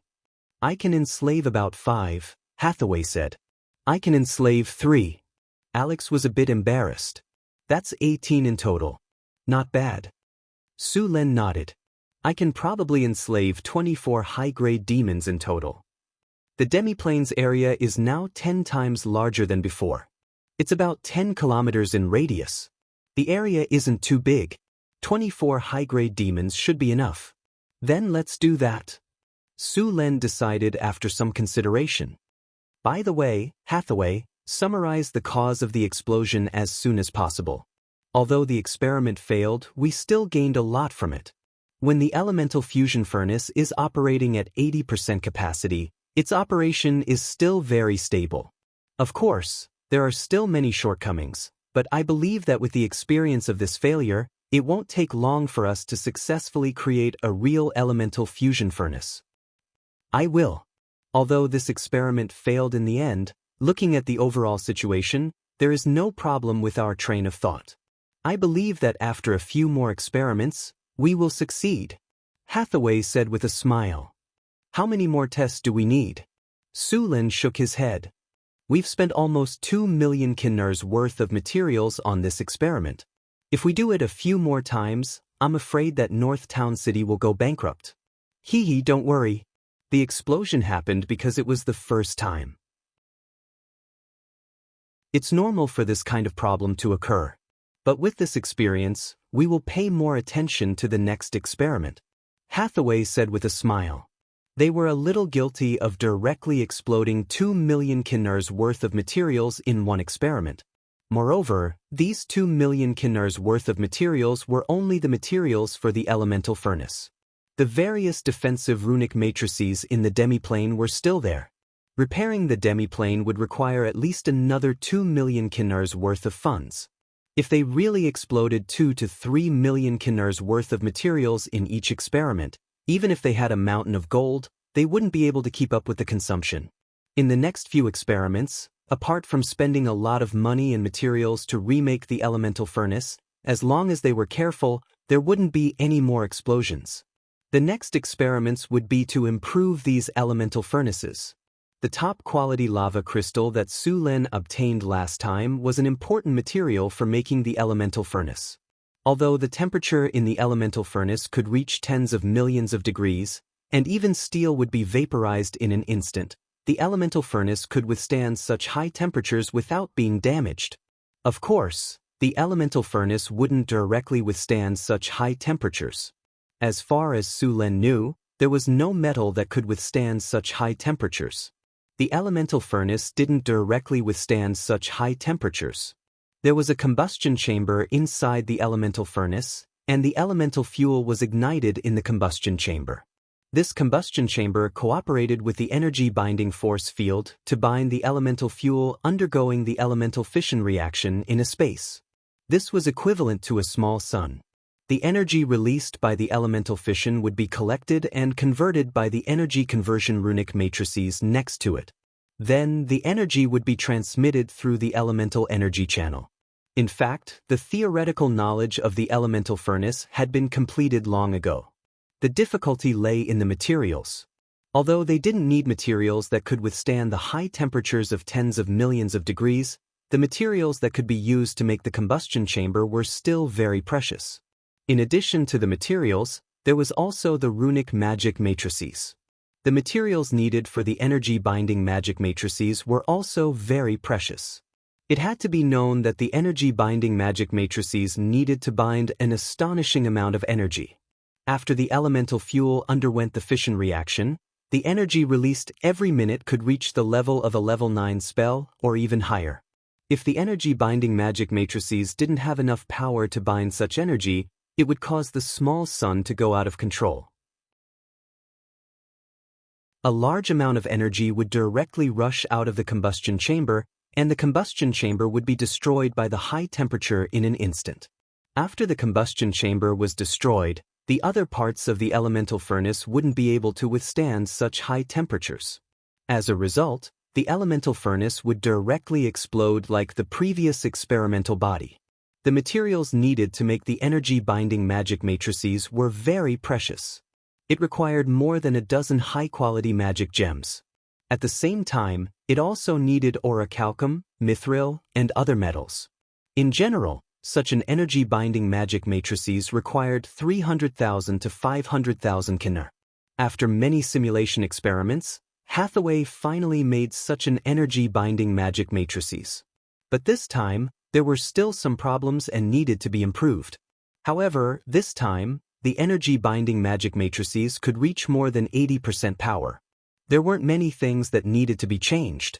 In fact, the elemental furnace that Su Lin and Hathaway were going to make was slightly higher than the standard from the beginning of the design.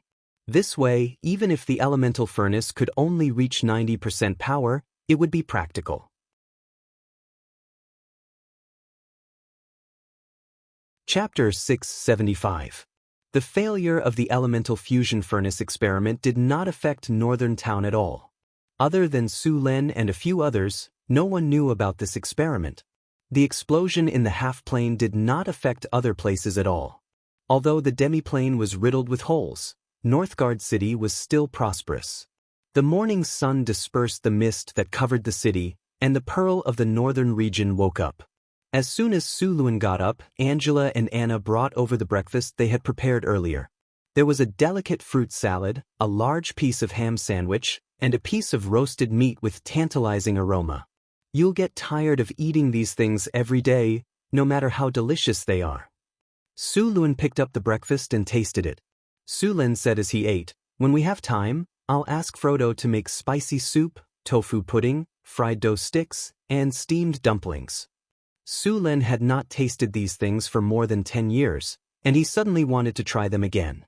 After Su Lin finished breakfast and went out, other people in the Wizard Tower were already busy in an orderly manner.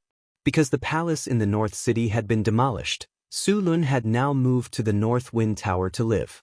Although the North Wind Tower was not as big as the palace, it had many advantages. The rooms were close to each other, so it was convenient for him to visit at night. If he was in the mood, he could go to the rooms of Chris, Hathaway, and Karina. After breakfast, Su Lin did not go to the lab directly. Instead, he went to the Northwind Academy. The Northwind Academy had recruited more than 10 wandering wizards with good conditions. Most of them were intermediate to low-ranking wizards. As for high-ranking wizards, it was very unlikely.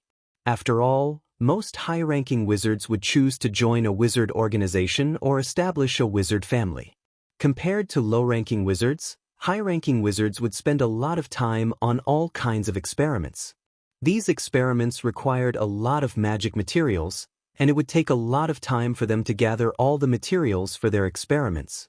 Wandering adepts had to spend a lot of time collecting materials, or earn a lot of money to buy materials. As a result, wandering adepts didn't have much time to conduct experiments. As a result, their strength, knowledge, and other aspects were far behind the Academy adepts. Although the low-ranking wizards recruited by the Northwind Tower were not very powerful, they were more than enough to teach apprentices. Finally, Hathaway and Alex did not have to take out some time to teach them every month. There were thousands of apprentices in the Northwind Academy.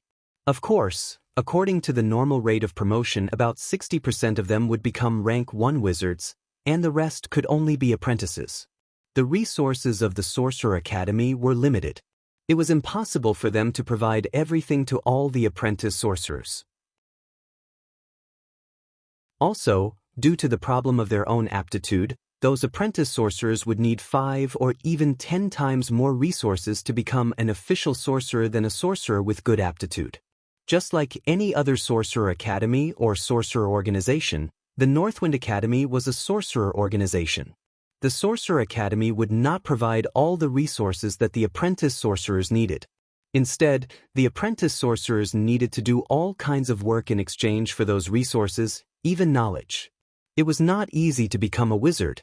In addition to their own efforts, other knowledge, luck, and so on were indispensable.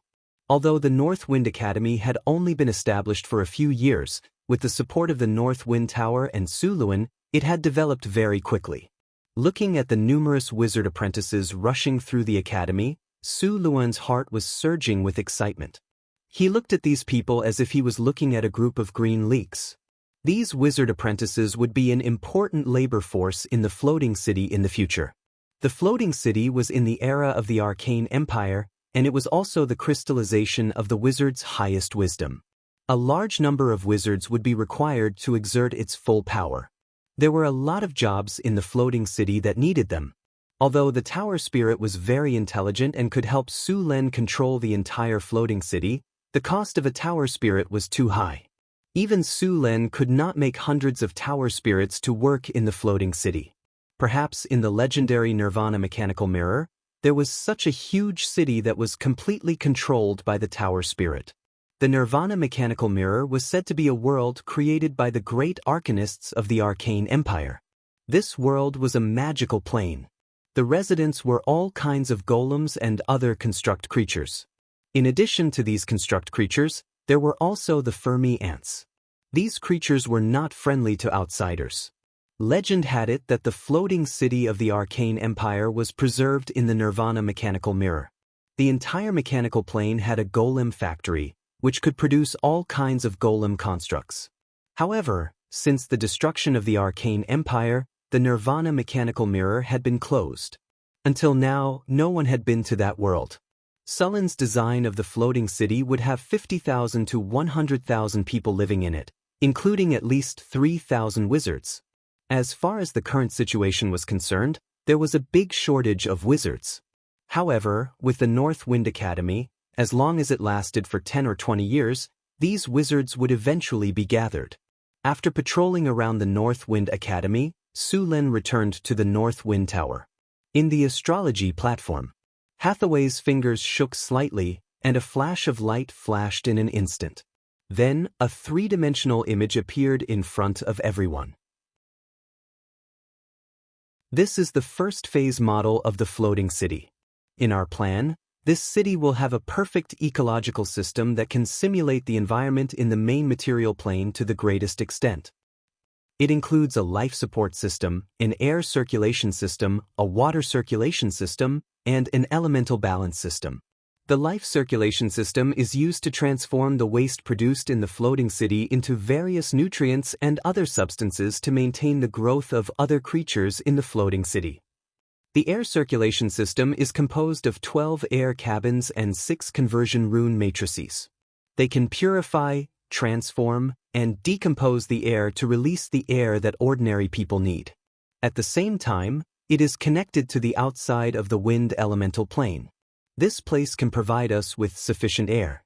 The water circulation system is composed of 3 artificial lakes. The artificial lakes will be equipped with purification systems to purify all kinds of water into harmless and drinkable water. Of course, drinking water is still different from drinking water. In addition, we have also opened a water elemental channel to obtain water from the water elemental plane. The elemental balance system is used to balance the 4 major elements in the floating city so that the 4 major elements maintain balance. There will not be too many elements that affect the balance and eventually lead to the collapse of the elements.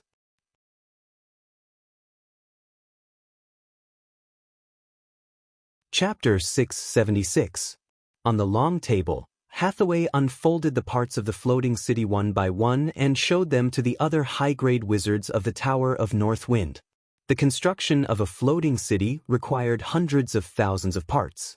It required a lot of manpower. A group of wizards from the Tower of North Wind surrounded the 3D model that Hathaway showed them. Andre touched his monocle and said, "I can make the water element circulation system." As a wizard with the legendary bloodline of a water demon, Andre's control of water elements was the strongest under the legendary level. He was the most suitable person to make the water element circulation system. But I still need some special materials to make the water element circulation system. The water element purification system was not a very advanced technology. Many wizard organizations had this technology, but it still needed some precious materials, such as a high-quality water element crystal core. Normal water element crystal cores could be used to make a small water element circulation system, but the large water element circulation system used in the floating city required at least a high-grade water element crystal core. A water element crystal core of this quality could only be obtained by going to the water element plane. "I need to go to the water element plane," said Andre. "Do you need me to send someone with you?" Andre shook his head and said, "No need. My bloodline allows me to be like a fish in water in the water element plane. Other people will only slow me down." "All right then." Su Lin nodded and said, "Leave the air circulation system to me." Seeing that the water element system was taken over by Andre, Alex said. As a legendary figure who had divinity and mastered the law of the wind element, making the air circulation system was a piece of cake for Alex. With her strength, it was not a problem for her to go to the wind element plane or open up an elemental tunnel later. "Leave the life circulation system to me," Hathaway said when she saw that both the air and water circulation systems were being made. Su Lin looked at Hathaway with surprise and said, "You're in charge of the elemental furnace and you still have time to deal with the life circulation system?" "It's okay.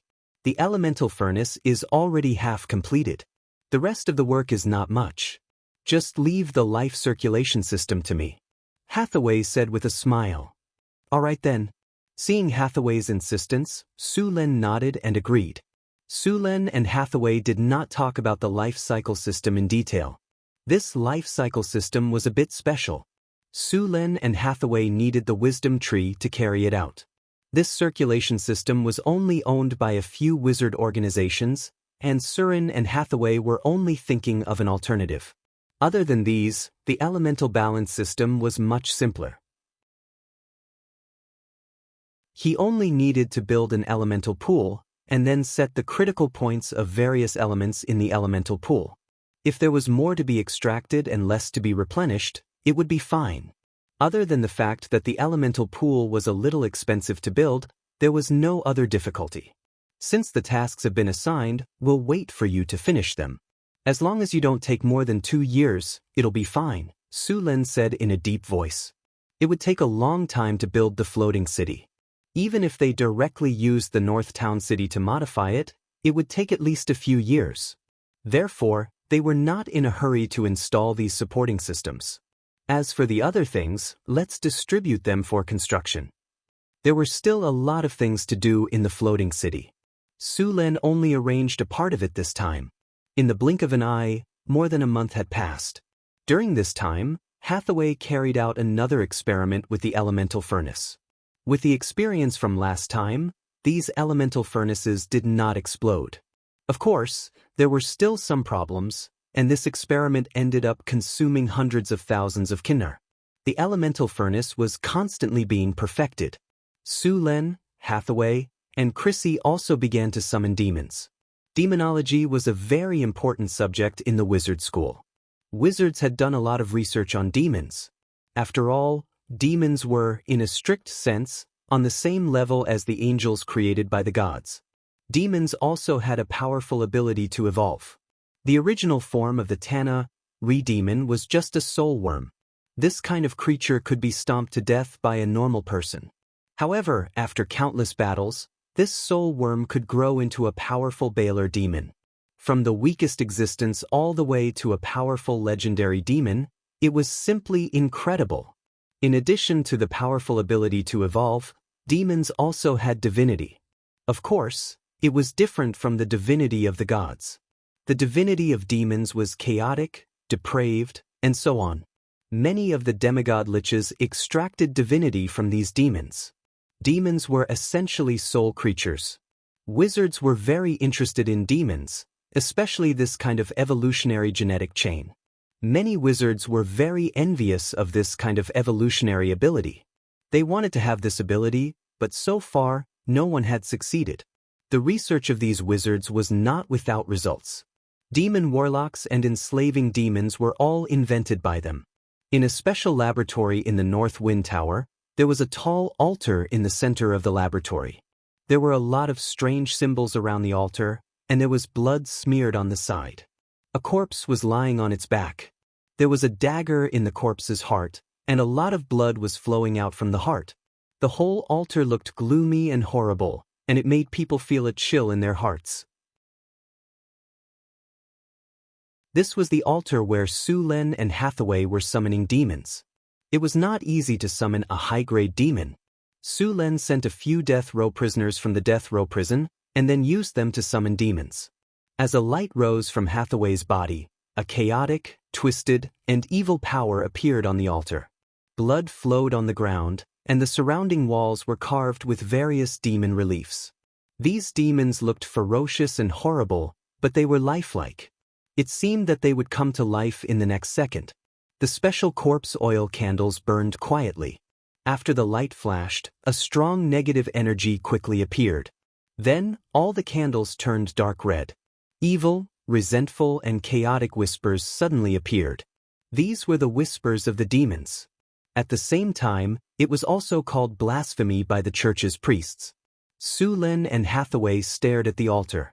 As the evil and chaotic energy continued to grow, it finally rose to the top. Then a strong spatial wave came, and a dark red portal appeared on top of the altar. In the next second, a tall figure went through the portal. Who is summoning the almighty? Bang! Sullen's body flashed and appeared on the altar in an instant. Without saying a word, he punched the demon with his big fist and directly hammered it down. Cut the crap and get ready for the next one.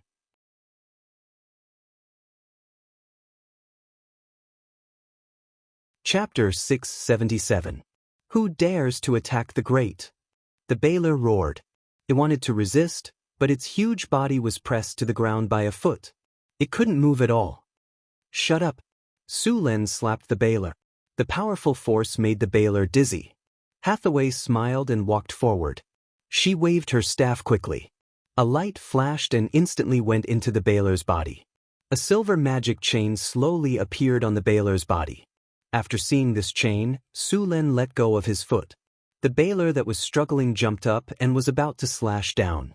However, as soon as it moved, the silver rune chain on its body flashed. The Baler that was about to attack stiffened. With a painful roar, the Baler fell to the ground in pain. What happened? Damn it, you want to control me. Don't even think about it. Even if I die, I won't give in to you despicable wizards. The Baler roared angrily after noticing the strange state of its body. Half an hour passed. Master, what can I do for you? The 3-meter-tall Baler tried to shrink his body and half-bowed to Su Len with a fawning look.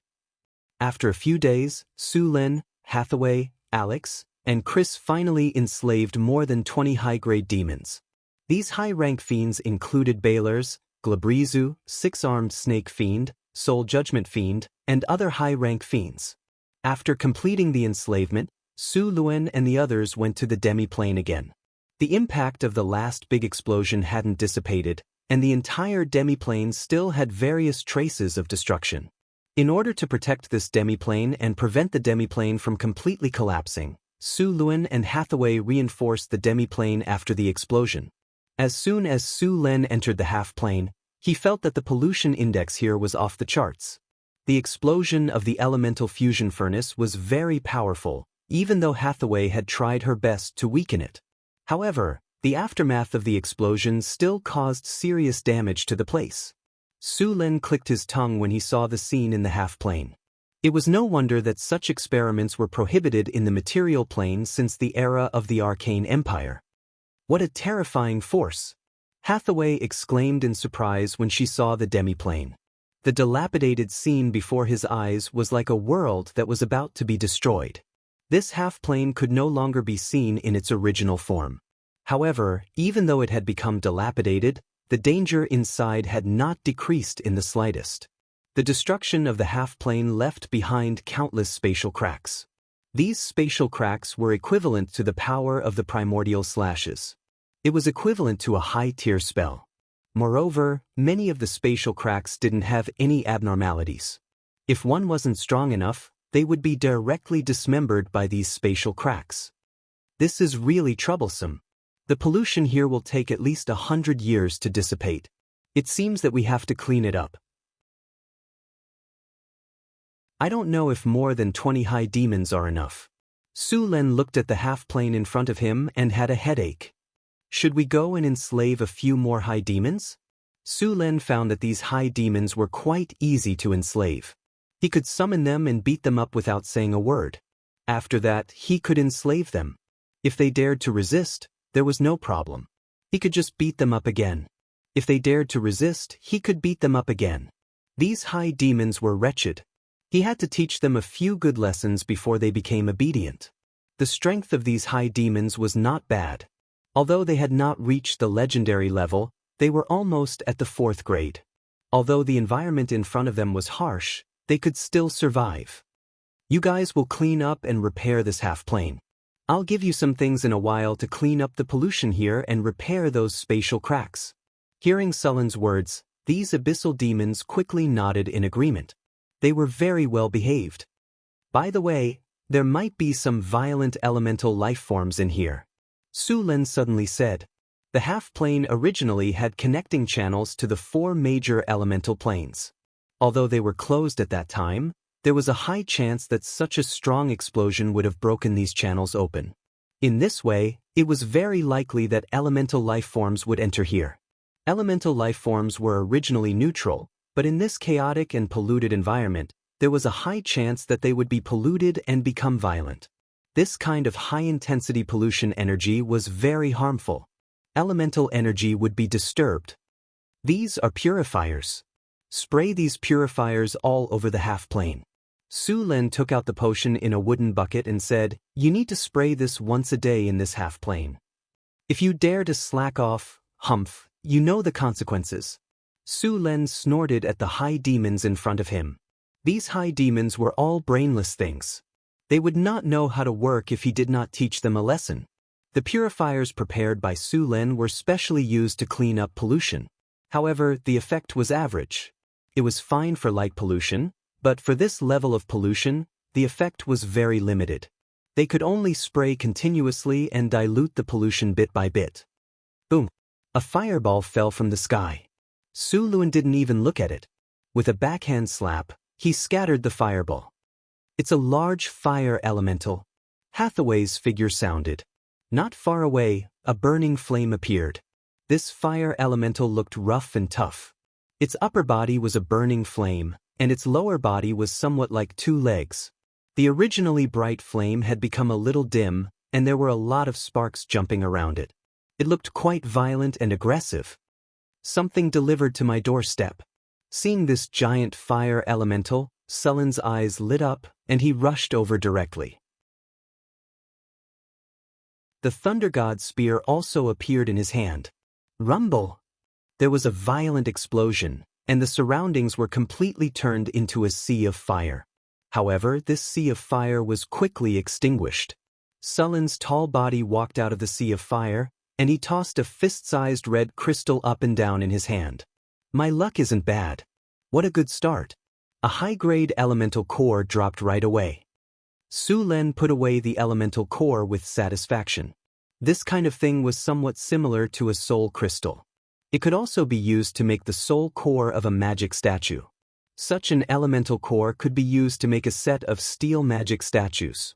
However, not all elemental life forms would drop elemental cores. The drop rate was about 30%.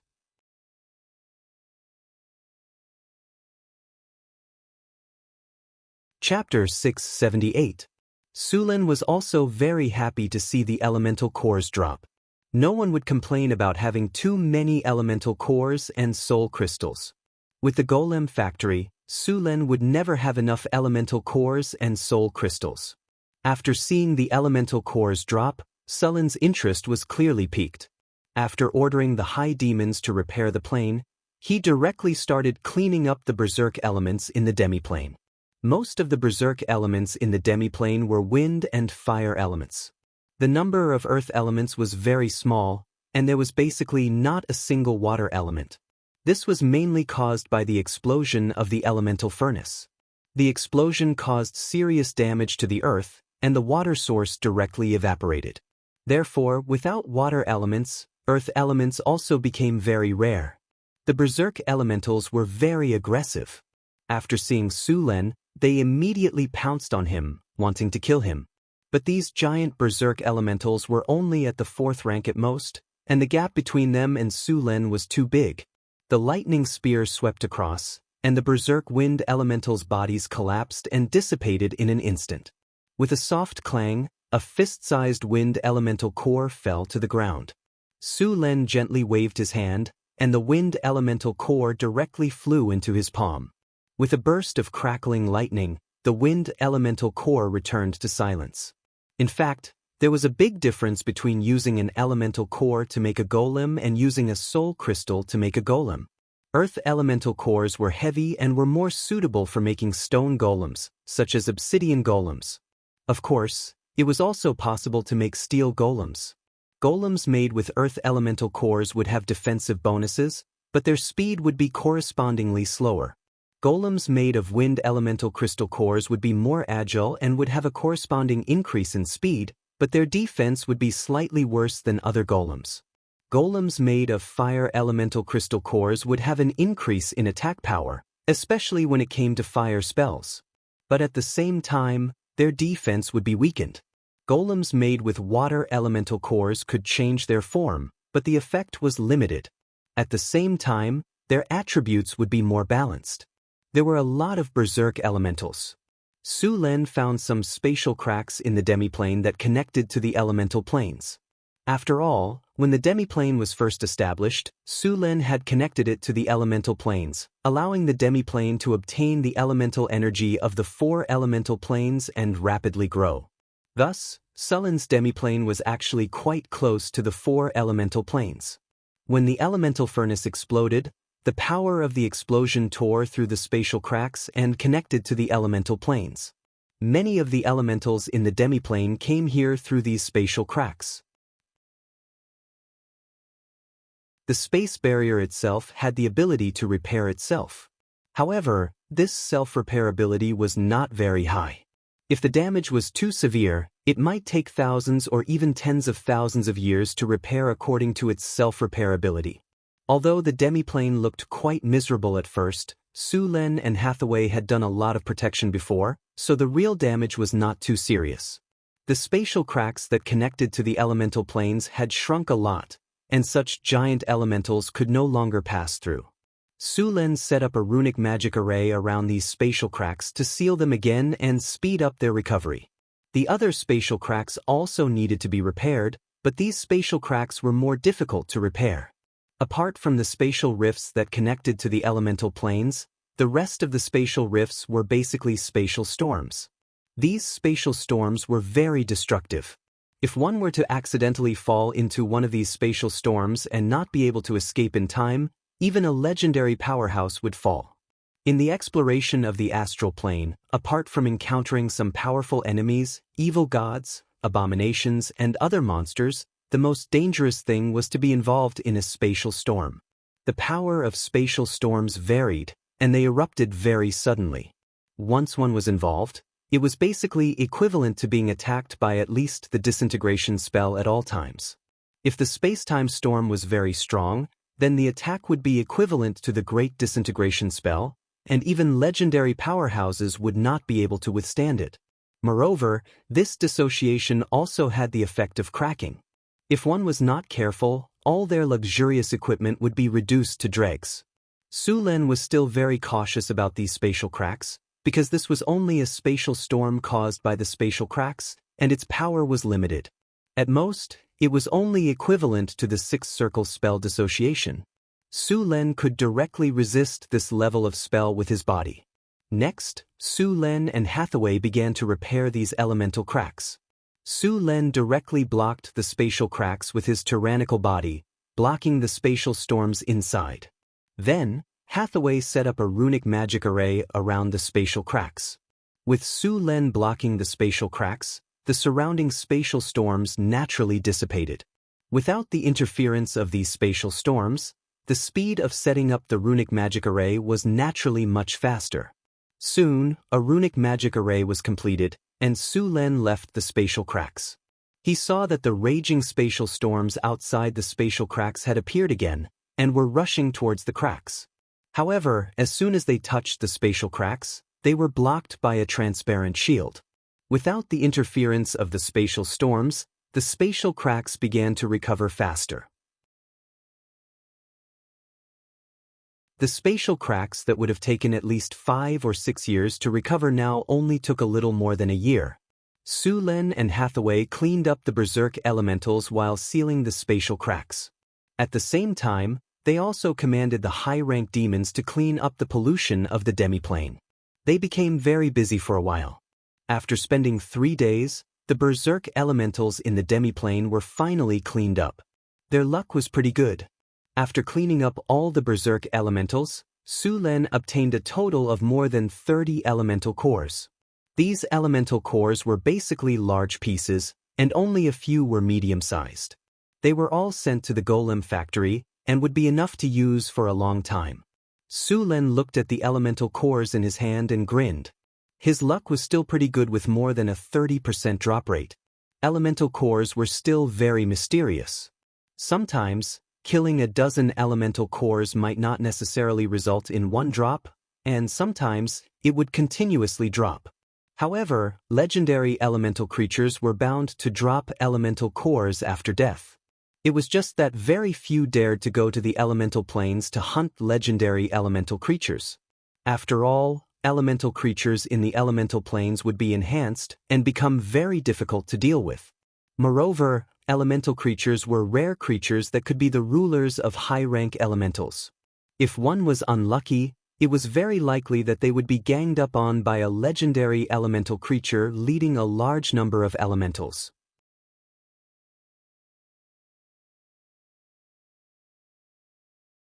Chapter 679. Su Lin had never thought of going to the elemental plane to hunt legendary elementals or advanced elementals. Such actions would easily attract the attention of the elemental lords, or even the elemental gods. There were a large number of elemental lords, elemental gods, elemental oracles, and so on living in the elemental plane. Those elemental creatures were basically their people. Although the elemental gods rarely meddled, no one dared to underestimate their influence. It should be known that the elemental gods had directly defeated the demon army in the abyss. If he really provoked them, not to mention the elemental gods, even a few elemental oracles would be able to beat him up. Su Lin was very self-aware. There were quite a lot of creatures living in the elemental plane. For example, in the water elemental plane, there were many sea dragons living there. In the earth elemental plane, there were a large number of gem dragons living there. In the fire elemental plane, there were often red dragons, gold dragons, and magma dragons who liked to stay there. In the wind elemental plane, there were even more. There were wind dragons, winged dragons, and a very rare creature, the feathered serpent god, also lived there. The feathered serpent god was a divine creature. When this creature grew up, its strength was similar to that of a giant dragon. The feathered serpent god looked very similar to the divine dragon in the Hua nation in his previous life, but they had a pair of wings. The feathered serpent god was a descendant of the ancient gods in ancient times. After the end of the ancient gods era, it lived in seclusion in another world. Now in the material plane, the feathered serpent god was very rare, even rarer than unicorns. However, in some ancient temples, statues of the feathered serpent god were often found. This also showed that the feathered serpent god was very active in ancient times. Similar to the feathered serpent god was the eastern giant eagle, which was also a divine creature. Once in the ancient gods era, the eastern giant eagle had always followed the sun god. However, after the sun god fell in ancient times, these eastern giant eagles no longer believed in the sun. Later, most of these divine creatures migrated to the wind elemental plane. Perhaps a few eastern giant eagles lived in other material planes. The eastern giant eagles loved to fly towards the sun every morning. However, although the eastern wind god eagle had disappeared from the material plane, their descendants still existed. For example, the Hagen's giant eagle could reach a height of 2.5 to 3 meters with a wingspan of more than 8 meters. An adult Hagen's giant eagle would have the power of a grade 3 Hagen's giant eagle. A small number of powerful Hagen's giant eagles could reach the pinnacle of grade 3. Many wizard organizations liked to sign contracts with these Hagen's giant eagles. These Hagen's giant eagles had the intelligence of a human and were very powerful. After Su Len and Hathaway cleaned up the berserk elementals, they began to repair the remaining spatial cracks. Due to the explosion, in addition to tearing a large number of cracks in the spatial barrier of the demiplane, the area of the demiplane had also expanded several times. This was also one of the reasons why Su Len was conducting experiments here. Even if the experiment failed, he could still expand the demiplane. If the demiplane was expanded normally, it would take decades or even centuries to expand to its current extent. Now that the elemental furnace had exploded, it saved a lot of time. Although it also caused the demiplane spatial barrier to be severely damaged and polluted, it could still be repaired with some time. The wind was howling. Dimensional storms appeared around Su Len, and the energy barrier on the surface of his body kept flashing. In less than a minute, Sullen's energy barrier had been hit dozens of times. The dimensional storms were raging, and the energy barrier on the surface of Sullen's body quickly dimmed under the continuous attacks. Finally, with a light bang, it completely shattered. However, before this energy barrier was completely shattered, another energy barrier had risen from Sullen's body. The spatial crack in front of them was severely damaged. The huge crack was fragmented by the explosion, and there were a lot of spatial fragments around it. These spatial fragments were shaken by the dimensional storms. In the demiplane, the ground nearby had collapsed into countless boulders. Because of the severe spatial cracks, the gravity here had become very unstable. No, it should be said that it was chaotic. The gravity in some places had increased by several times, but in some places, the gravity on the ground had completely disappeared. In some places, the gravity was entangled with each other and spread in all directions. The spatial barrier here was severely damaged. In the past month or so, this spatial crack showed no signs of recovery. In fact, the spatial crack here was getting bigger and bigger. If no one repaired it, this space would completely shatter. If left alone, the spatial crack would keep expanding, and the entire demiplane would eventually turn into nothingness. Sullen's body shone brightly, and then, a magic barrier rose from his body and blocked the huge spatial crack in front of him. The power of the dimensional storms in this spatial crack had already reached the 8th circle. It could be said that Su Len was being bombarded by 8th circle spells every minute. Fortunately, Su Len was powerful. He could resist all these spells. A huge boulder flew towards Su Len at an extremely fast speed. Sullen's eyes flashed, and then, lightning flashed in his eyes. The next second, a bolt of lightning appeared out of nowhere and fiercely hit that huge boulder. The boulder, which was the size of a carriage, was instantly torn apart under the bombardment of the lightning. Then, it was sucked into a spatial storm and instantly turned into fine dust, disappearing without a trace. "What is that?" Hathaway suddenly said, pointing not far away. Sulin looked up and saw that in that dark space, the space of the demiplane was continuously shrinking. The other side of the demiplane had already become a chaotic void zone, and the berserk spatial power was continuously eroding the demiplane. This was the demiplane that Sulin had transformed. It was constantly collapsing and had no power to resist the dimensional storms. This spatial crack was very dangerous. "Hathaway, be careful," Sulin said in a deep voice. "Don't worry. You also have to be careful. Leave a spatial coordinate here. If you can't resist it, immediately teleport back," Hathaway said solemnly. Lightning domain. Powerful lightning power instantly gushed out of Sulin's body. The lightning domain instantly opened, and the tyrannical domain power instantly blocked the spatial crack. Those dimensional storms kept attacking the barrier of the lightning domain, but it was useless. These dimensional storms were firmly blocked by Sulin. Next, Hathaway started to quickly arrange a spatial runic array in the surroundings.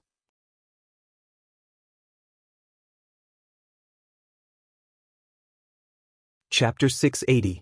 It took nearly half a year to repair the half-plane, and another 2 years to clean up the pollution. If it weren't for the high-grade demons, it would have taken even longer. The half-plane was heavily polluted. At first, Sulin and the others used neutralizing powder to purify it, but it wasn't very effective and could only weaken the pollution a little. It wasn't very effective against stubborn pollution. Most of the pollution in the half-plane was like this. In order to clean up the pollution, Hathaway finally used another method, which was to use a large amount of purifying water to wash the half-plane back and forth. This method could quickly dilute the pollution. If it was in a material plane, this method would remove the pollution, but at the same time, it would cause the pollution to spread. However, it was different in a half-plane. The half-plane was a sealed space, and the pollution couldn't spread at all. After using the purifying water, Sulin would directly open a space crack and let the polluted water flow into the void. The void's omnipresent space storm would completely tear the polluted water to shreds.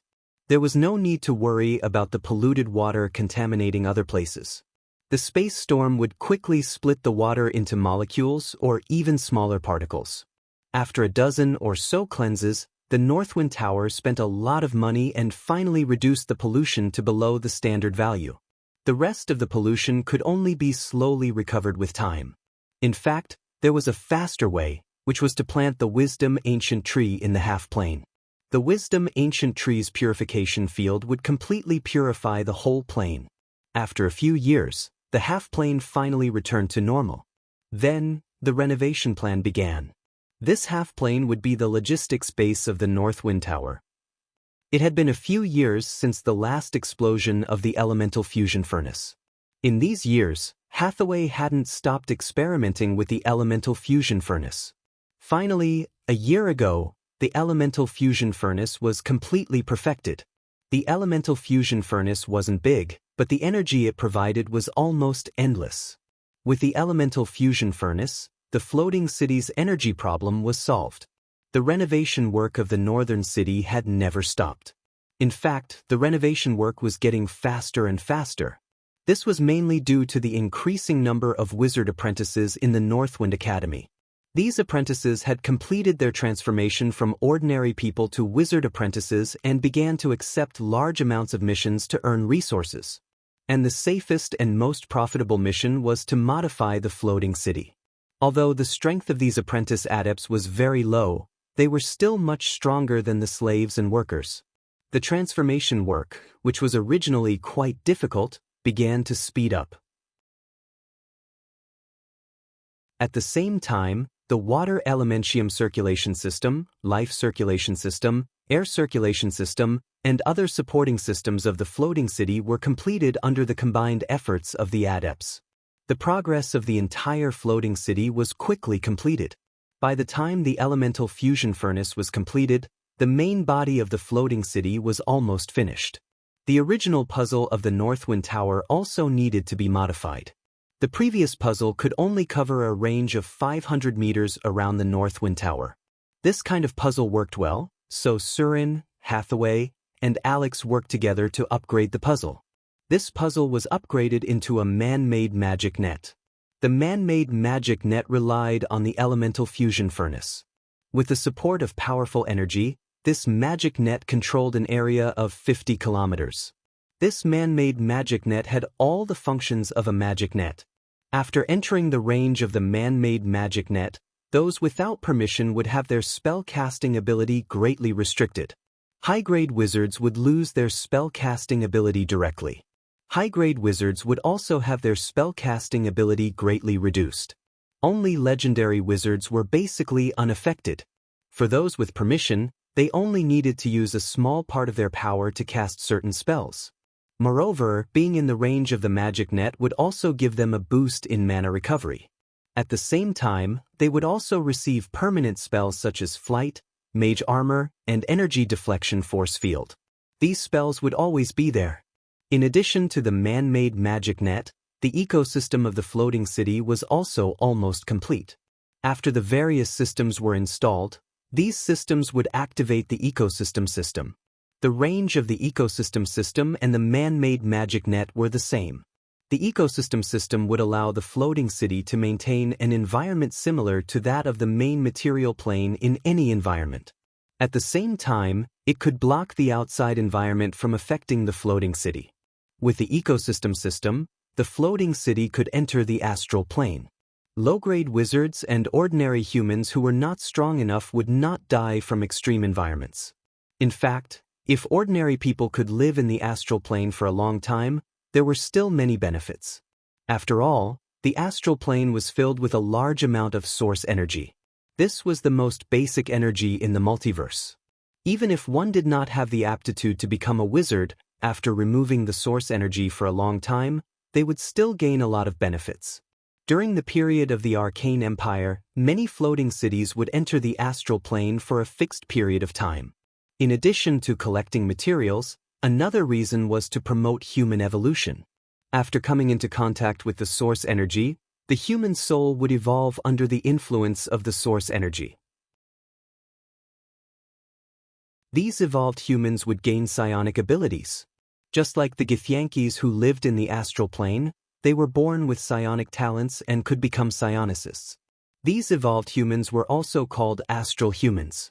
If they completely adapted to life in the endless sea of stars and truly became an astral race, then over time, more psionic talents would be injected into their genes. However, if they left the astral plane and returned to the material plane, then this psionic talent would gradually disappear. If they lived in the material plane for too long and did not enter the astral plane, astral humans would also transform back into ordinary humans. Of course, this talent did not completely disappear, but was hidden in their genes. Once they entered the astral plane again, this ability would be reawakened. After several years of hard work, Sullen's floating city finally took shape. After the energy source of the floating city was completed, the next step was to install the most important floating ring of the floating city. Lifting up a city required a very high level of technology. At the same time, it also required a lot of precious materials. Fortunately, the underground world was rich in mineral resources. After accumulating a lot of precious resources over the years and purchasing a lot of materials through trade, this large floating ring was finally built.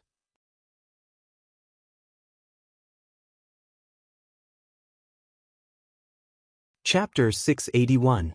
Northern Wasteland, Northgard City. Early in the morning, the soldiers of Northern Town appeared on the streets of the city. The residents of Northern Town felt strange. Soon, the inner city was completely under martial law. No one was allowed to get close, and the whole city was in a state of alert. There was a 50-meter barrier between the inner city and the outer city. At the city gate, all caravans were forbidden to enter. At the same time, many people were sent out of the city in batches.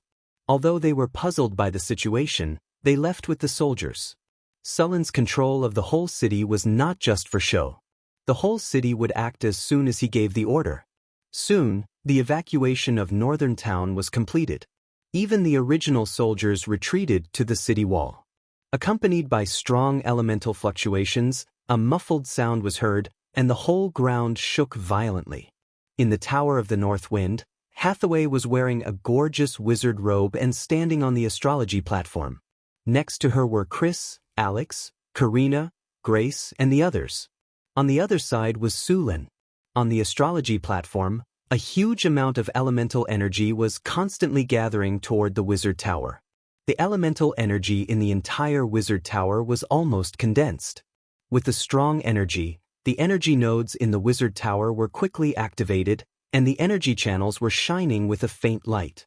Activate the elemental furnace. Elemental furnace igniting. Igniting complete. Elemental furnace igniting. Floating space tower charging. Safety check in progress. All procedures are operating normally. Floating space ring charging. Main floating space ring activated. Main floating space ring operating normally. Prepare to take off. Hathaway was surrounded by strong energy. The originally loose wizard robe was also supported by this energy. Her body floated directly under this strong elemental energy. Hathaway nodded to Sulin. Then, lightning flashed on Sullin's body, and a spiritual light rushed to the sky. The golem army in the wizard tower was busy. Andre, Lorraine, and several other wizards were constantly commanding the golems to work. Magical-looking metal constructs were transported to various locations in the city. Start assembling the floating space city. Prepare to activate the auxiliary floating ring. In other parts of the floating city, the wizards were waiting for orders. After receiving Sullin's order, they said in a serious tone, "The Northwind Tower is ready. It's our turn now. Charge it immediately." With the command of this magus, the energy crystals around them slowly lit up. Surging elemental energy immediately entered, and the runic array on the ground was activated at this moment. In the center of the runic array, the silver-white floating ring also began to flicker with spiritual light. The bottom of the floating city is separating. The underground of Northgard City had long been hollowed out. Back then, the Grey Dwarves had dug out tunnels under Northgard City and connected them with special constructs. It could be said that the floating city was now completely supported by these constructs. On the astrology platform, a three-dimensional virtual image of the entire floating city appeared before everyone's eyes. At this time, below the virtual image of the floating city, there were red dots marked, which were the link constructs. "Begin automaton separation," Sulin said in a deep voice. With his command, the many red dots at the bottom of the floating city began to separate. In just a few breaths, all the link constructs had completed their separation. The entire floating city shook slightly, then stabilized in an instant. However, a large number of cracks had appeared in the connecting area between the floating city and Northgard City. Many of the edges were already showing signs of collapse. The original inner city of Northgard City was completely broken. Countless rocks slid down, as if the entire ground was about to sink. However, at this moment, a spiritual light rose, followed by a powerful force that enveloped the entire floating city. After shaking slightly, the floating city began to slowly rise, and the speed of the rise was getting faster and faster. In just a few breaths of time, the entire floating city had risen nearly a meter in height. Activate anti-gravity force field. Begin ascension. The surging elemental energy was quickly consumed, and with a strong energy fluctuation, the entire city rose directly under the effect of this force. A large number of rock fragments fell from the floating city, and a foundation made entirely of obsidian was revealed. The edges of the floating city continued to crack, and a large number of rocks fell down, constantly making loud noises. With the rise of the floating city, many empty spaces appeared in the floating city. These empty spaces were naturally elemental constructs that had not been installed yet. After the floating city rose to a certain height, the people who had been waiting at the astrology platform immediately began to work. One by one, the completed components were moved over and then installed in order. With a series of metal clanging sounds, These construct components were linked together one after another. After connecting these magic constructs, the energy channels were also connected. After the energy reached here, these construct components also began to operate. But the stone, dozens of spells rose, and the originally soft ground in the floating city began to quickly transform under the effect of this magic, gradually turning into hard rock. The entire floating city's foundation was fused together under the effect of these spells. Hardening. Hardening. A series of spells flashed from Sullen's body, and the original rock immediately became stronger under the effect of the hardening spell. In just a few breaths, the entire floating city was buffed with a large number of hardening spells. Outside Northern Town City, hundreds of thousands of people were looking at everything in shock. Countless people saw a city the size of a small mountain fly up, and their faces turned ashen. There were also many people who knelt on the ground and cried out that this was a miracle. The city is flying. Unbelievable. Miracle, this is a miracle. Is this a god? There was a burst of exclamations, and the people of the northern city were stunned at this moment. Even the clergy in the northern city were tongue-tied. In their eyes, a city the size of a small mountain flew up from the ground. This was a power that only gods could use. When they saw Su Len perform it, they were greatly shocked. Is this the power of a wizard? A large number of adventurers in the city muttered to themselves. The little red dragon Onyx Via looked at everything in front of her with a shocked face. She naturally knew about the floating city, but she did not expect her master to have built a floating city. In her heart, she was even more in awe of her master. In the sky, a strong storm completely blew away the surrounding clouds, and powerful energy gathered around the city.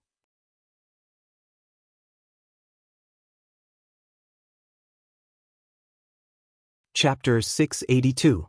Strong elemental energy fluctuations gathered near the floating city, bringing with them strong winds. The floating city floated in the air like a divine kingdom. The elemental fusion furnace kept sending energy out, and the floating city began to operate at full capacity. After Su Len tested most of the functions of the floating city, he began to control the floating city to descend. The floating city shook slightly and landed in its original position. If it weren't for some rock fragments at the edge of the floating city, many people would have suspected that everything was an illusion. The successful construction of the floating city made Su Len and the others very happy. It cost a lot of money to build the floating city, and now it was finally completed. Su Len didn't hide his testing this time, showing off his muscles. After the floating city's test was completed, most of the forces on the continent knew immediately. Their attitude toward Northwind Tower naturally needed to be adjusted. Northwind Principality. After a few years of development, it had become very prosperous. Although there were only 4 cities in the principality, the total population had reached an astonishing 5 million. Deepwater City was the most populous city. This port city had become very prosperous because of the sea trade. The permanent population of the city had exceeded 500,000, and several small towns had appeared around the city. Most of the people living in these small towns were craftsmen. The prosperity of the sea trade caused an endless stream of merchants to come here. Some clever merchants began to set up some workshops near Deepwater City to produce all kinds of goods. Although the goods in Northwind City were good, they were limited. There were too many merchants who came to buy, and every time, the supply couldn't meet the demand.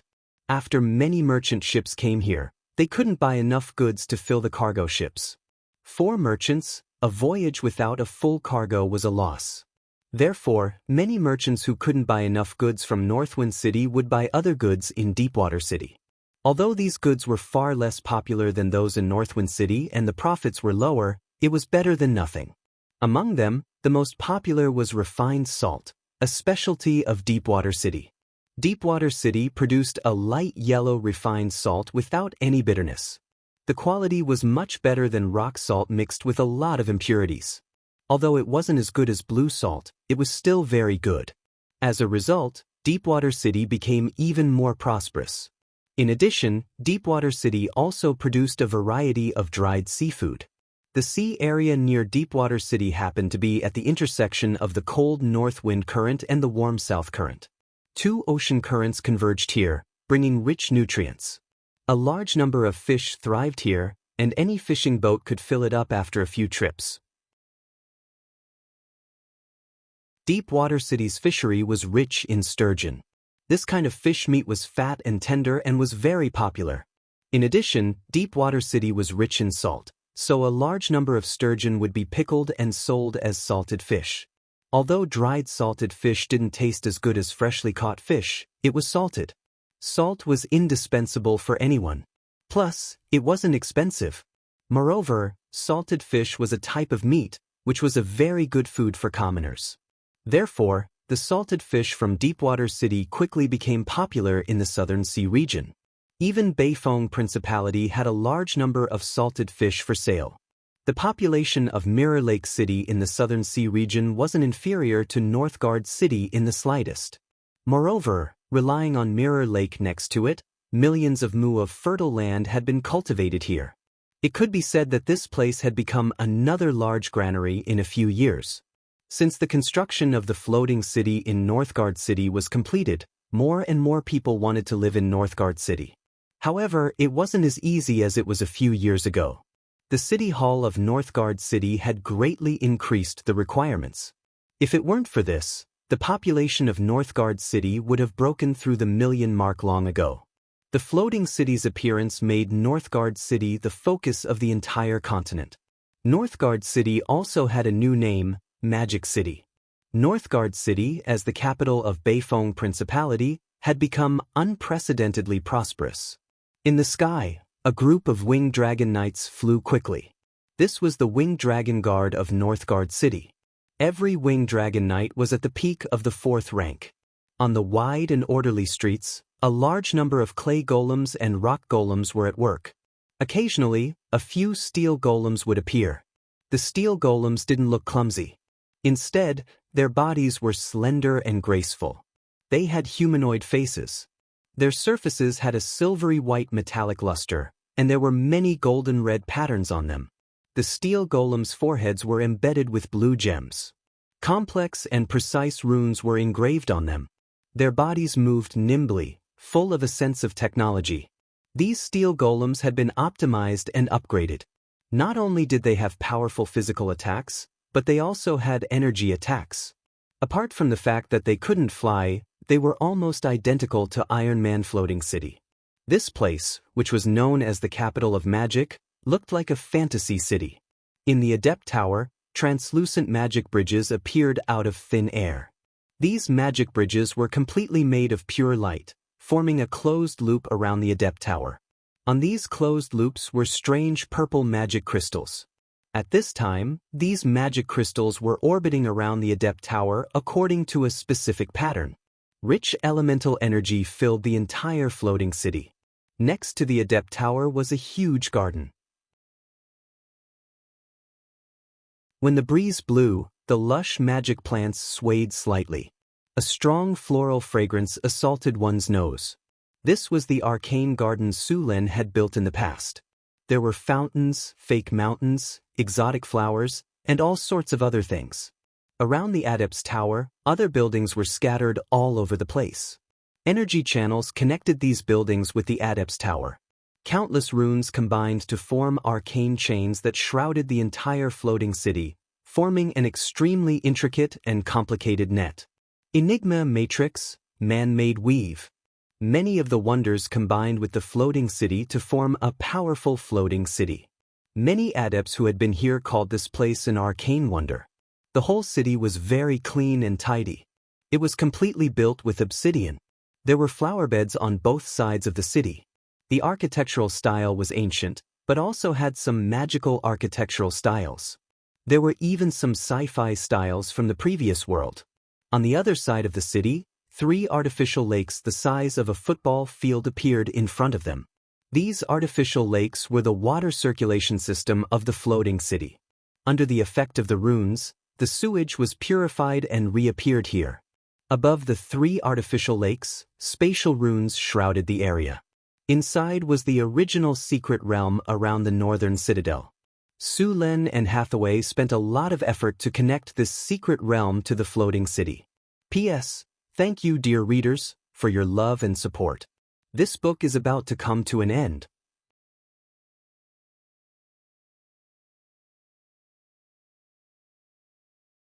Chapter 683. The northern town Mysterious Plain was connected to the floating city, and the Mysterious Plain was divided into a few areas. Xanthi was in charge of the botanical garden, and the wisdom tree was planted there.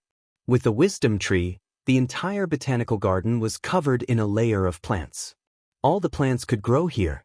At the same time, the amethyst bees were also multiplying in the garden, and there was a lot of amethyst honey produced every month. The amethyst honey had become an important resource for the northern wind tower. As the wisdom tree grew, a pool of spring water appeared around it. It was the vitality spring water. The vitality spring was the initial form of the fountain of youth. As time passed, the wisdom tree would grow stronger, and the quality of the vitality spring would increase. When the wisdom tree grew into an ancient tree, the vitality spring would become the fountain of youth. Of course, this was not the end. The ancient tree would continue to grow. When it evolved into a tree of life, it would produce the fountain of life. Not only could it increase one's lifespan by 1,000 years, but it could also strengthen one's body. Every time such a treasure appeared, people would fight over it. With the wisdom tree, the taste of some of the magic fruits in the botanical garden had also improved. It could be said that the wisdom tree had directly improved the environment and production of magic fruits in the botanical garden by a large margin. The other part of the mysterious plain was the ecological garden. The ecological garden was very large. After all, it had completely merged with another mysterious plain. Su Len and Hathaway had paid a great price to merge the mysterious plain that sealed the abomination.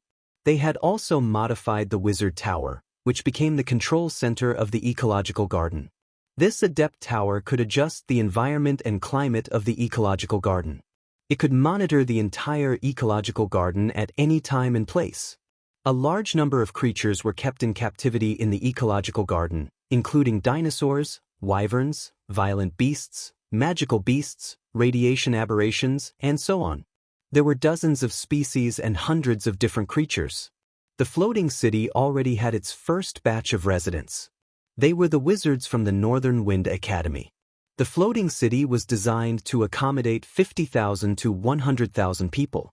Su Len planned to take his time to choose. Of course, in addition to the ordinary people, he also had to bring his kin, such as Duergar, Drows, half-elves, centaurs, and other races. After all, the total population of these races was not large. On the other side of the floating city, there was a magnificent marble palace, and there was a tall triumphal arch in the square in front of the palace. There were many reliefs carved on the triumphal arch, and there were also many statues in front of the palace behind it. These statues had a power similar to divine power. This was the power of faith, which was different from divine power. The power of faith was a very pure power, and standing nearby, one could feel the unyielding faith. These statues were the statues of all the people who had sacrificed themselves since the founding of the city. The stronger ones were at the third or fourth stage, while the weaker ones were only at the first stage. This was a place where only the brave martyrs could enter. There weren't many statues in the hall at the moment, so the heroic spirits that entered would be revived in the martyr's palace. The strength of a heroic spirit was related to the amount of power of faith. This was one of the reasons why Su Len had to recruit so many ordinary people. Another reason was to increase the number of newborns with adept potential. There was an arcane garden in the floating city. The arcane garden had a special property that could increase the percentage of newborns with adept potential. If it weren't for the fact that the floating city could only hold a limited number of people, Su Len would have wanted to hold hundreds of thousands of people. In a few years, the floating city would have a large number of newborns with wizard potential, which would be very helpful in increasing the overall strength of the floating city. Above the square, a dazzling ball of light floated in the air. It was a golden sun. Of course, it was not a real sun, but an artificial one. It was a legendary magic creation, made by Hathaway using a large number of rare materials and a star core. This artificial sun was emitting a golden halo, surrounded by a circle of golden runes. The sun was not dazzling, but it was very gentle. However, no one dared to underestimate this sun. There was a huge amount of energy sealed in this sun that made one's heart palpitate. If all of it was released, it would not be any weaker than an elemental fusion furnace explosion. Corona, elemental fusion star core, legendary creation. Behind this sun was a hidden space, in which there was a silver plate-like moon. At this time, the moon did not appear in this space, but was hidden. Moonstar, Eye of the Weave, legendary creation. The Moonstar was connected to the Weave, which was a very important energy hub. The corona was also connected to the man-made weave, and the two artificial stars could borrow the power of the weave. There were also hundreds and thousands of light spots of various sizes hidden in the sky. These light spots only lit up at night, and were the stars of the floating city. These stars were actually all nodes of the man-made weave. The weave was crisscrossed with a large number of energy nodes. These energy nodes had been transformed into stars by Hathaway, and together with the corona and moonstar, they formed the sky of the floating city. This sky was not for show, but was a battle system of the floating city. The corona and moonstar revolved around each other, which could mobilize the power of the weave. The weave was originally upgraded with the enigma, so naturally it also had the power of the enigma. These suns, moons, and stars were the means of attack of the man-made weave. Countless stars, suns, and moons formed an extremely complex network. It was like an incomparably intricate runic array. Under the control of the astrology platform, it could attack the outside world with the power of a level 10 spell. After continuous optimization, this man-made weave's attack power could reach the level of level 11 at most. Of course, in addition to attacking, this system was also a huge defensive construct. All kinds of energy linked together, and after activation, it could envelop the entire city. The defensive power of the energy barrier was very strong, and it could withstand a full-strength attack of the floating city. In fact, the floating city's defensive power was weaker than its offensive power. This could not be helped. Current magical research and technological research had not found a sufficiently strong defensive measure. Therefore, the main body of the floating city was extremely hard. All the buildings were made of obsidian, which had high magic resistance and strong physical defense. At the same time, the obsidian was hardened. After this operation, the main body of the floating city was strong enough to withstand an attack of that level.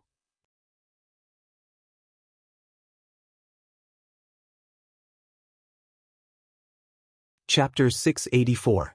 The Duchy of Beifeng became more and more prosperous. The large influx of people allowed the Duchy of Beifeng to obtain sufficient labor force. Millions of acres of farmland had been cultivated. This allowed Beifeng City to obtain a large amount of raw materials. The deepwater port had become the busiest port in Beifeng City, and it was also the port with the largest population. During this period, many churches had come to test him from all directions. As Sulin's strength increased, he had attracted the attention of the gods. After seeing the powerful divine power in Sulen, these gods thought that Sulen was planning to become a god, and the Duchy of Beifeng was likely to be his future church. Sulen directly responded to these hints. After all, he did not plan to become a god. He did not seek a clergy or godhood. Compared to becoming a god, Sulen preferred his current life. Gods did not only have power, but also represented a kind of responsibility. At the same time, if Sulen became a god, he could not travel freely. The arrival of the elemental tide had changed the entire world. The most obvious change was that the difficulty of breaking through to the legendary level had decreased. Originally, there were only 3 legendary level powerhouses in a kingdom, and the most was 5. However, in the past few years, the Kingdom of Florence had 4 new legendary level powerhouses. These newly promoted legendary masters originally wanted to redivide the Kingdom of Florence. In the end, Sulen personally went to talk to these people about life and ideals. Su Lun convinced them with reason and successfully interrupted them. He crossed out the word ba, which moved these people and made them fully realize their mistakes. After feeling sullen sincerity, these legendary masters took the initiative to express that the current situation was very good. They would absolutely support the rule of His Majesty Sulen and Her Majesty Queen Phyllis. Having a duchy and a kingdom was enough to support Sulen's floating city. The surging elemental energy quickly gathered, and the whole floating city rose again. After some repairs, Sulen and Hathaway controlled the floating city to rise again. Their goal this time was to head to the astral boundary. Bringing the entire floating space city into the astral plane consumed an astonishing amount of energy. The elemental fusion furnace was operating at full capacity, and an unimaginable amount of elemental energy gushed out. A large amount of elemental energy was consumed, and even the elemental energy in the surrounding space was extracted in large quantities. A small elemental tide appeared here. On the astrology platform, a dazzling spiritual light shot up into the sky. The spiritual light tore through the sky, and a powerful soul fluctuation was transmitted. A giant portal appeared, and then the huge floating city entered it. In the boundless astral world, darkness, deathly stillness, and emptiness were the eternal colors of this place. Occasionally, 1 or 2 comets would fly past at high speed. There was very little matter here. There was no air, no gravity, no water, and not even a sound. Everything was deathly still. At this moment, in the depths of the astral world, a dot of starlight flashed. Then, a huge bubble suddenly appeared in the void. If someone saw it, they would know that someone was traveling through space. The bubble expanded rapidly, and in the blink of an eye, it had expanded by more than 10 times. Soon, the outline of a city appeared in the bubble. Accompanied by a flash of spiritual light, the bubble slowly disappeared, and a huge city appeared in front of them. It was Sulen's floating space city. Although this floating space city was very large in the material plane, it was as inconspicuous as a speck of dust in the astral world. Is this the astral world? Alex, who had come to the astral world for the first time, looked outside curiously. It's not that great. It doesn't feel as beautiful as the material plane. But there's so much source energy here. I feel like my spell casting ability has directly increased by a level. That's natural. Source energy can be directly integrated into the soul, Su Len explained. It's good, but it's too dark around here, Alex said. Su Len smiled slightly. The astral world has always been like this. Don't think that the astral world is empty, dark, and deathly still.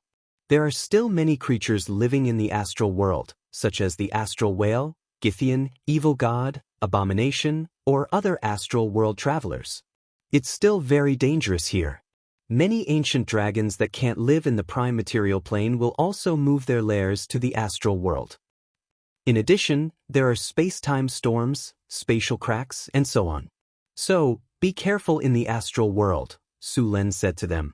Hathaway stood on the astrology platform and observed the surrounding astral world through the large star finder on the astrology platform. This thing was specially built by Hathaway for the floating space city to travel in the astral world. The star finder could observe all kinds of energy and matter in the astral world. It could be used for warning and detection, and at the same time, it could be used to find planes. Next to the star finder was a 3-dimensional virtual imaging system, and on it was a star map of the astral world around the floating space city. This star map had just been created, and there was only the surrounding information. As a newbie who had just entered the astral world, there was no star map, so they could only draw it themselves. Su Len was now a little regretful that he didn't meet an astral merchant and buy a star map from them. As merchants who traveled in various planes all year round, astral merchants had the most accurate star maps. Although it was impossible for them to take out the most accurate star maps to trade, it was much better to have a rough star map than now. Hathaway kept using the star finder to observe the astral world and recorded the coordinates of the astral world on the star map. Next to the star map, a bright spot appeared, which was the newly recorded coordinates of the astral world. Astral world travel often used astral world coordinates for ultra-long distance teleportation. Because of the scarcity of materials in the astral world, it was very easy to use teleportation spells. With the help of astral world coordinates, it was easy to use teleportation spells and cross hundreds of millions of kilometers in a very short time. There were even special stargates that could teleport even further. After entering the astral world, the entire floating space city was in a closed state. A powerful energy barrier enveloped the entire floating space city. In order to make the people in the city live closer to the material plane, this barrier would show the scene of the sky. Of course, this was all an illusion. The original corona and the lunar star also represented the sun and the moon, respectively. With them, the entire floating space city had a day and night division, and the living environment was very similar to the main material plane. Now that the floating space city is completed, there's nothing important to do next. After a while, let's go to the surrounding star region. Su Len said with a smile. That's for sure. I also want to go to other material planes to have a look. Maybe I can find some things left by the Arcane Kingdom, Hathaway said. Then our next goal is to find the Arcane Kingdom. Su Len said aloud. Agreed. End of the book. You're tuning in to the Wandering Hero YouTube channel. Don't forget to subscribe and join us on this journey to catch the most captivating stories.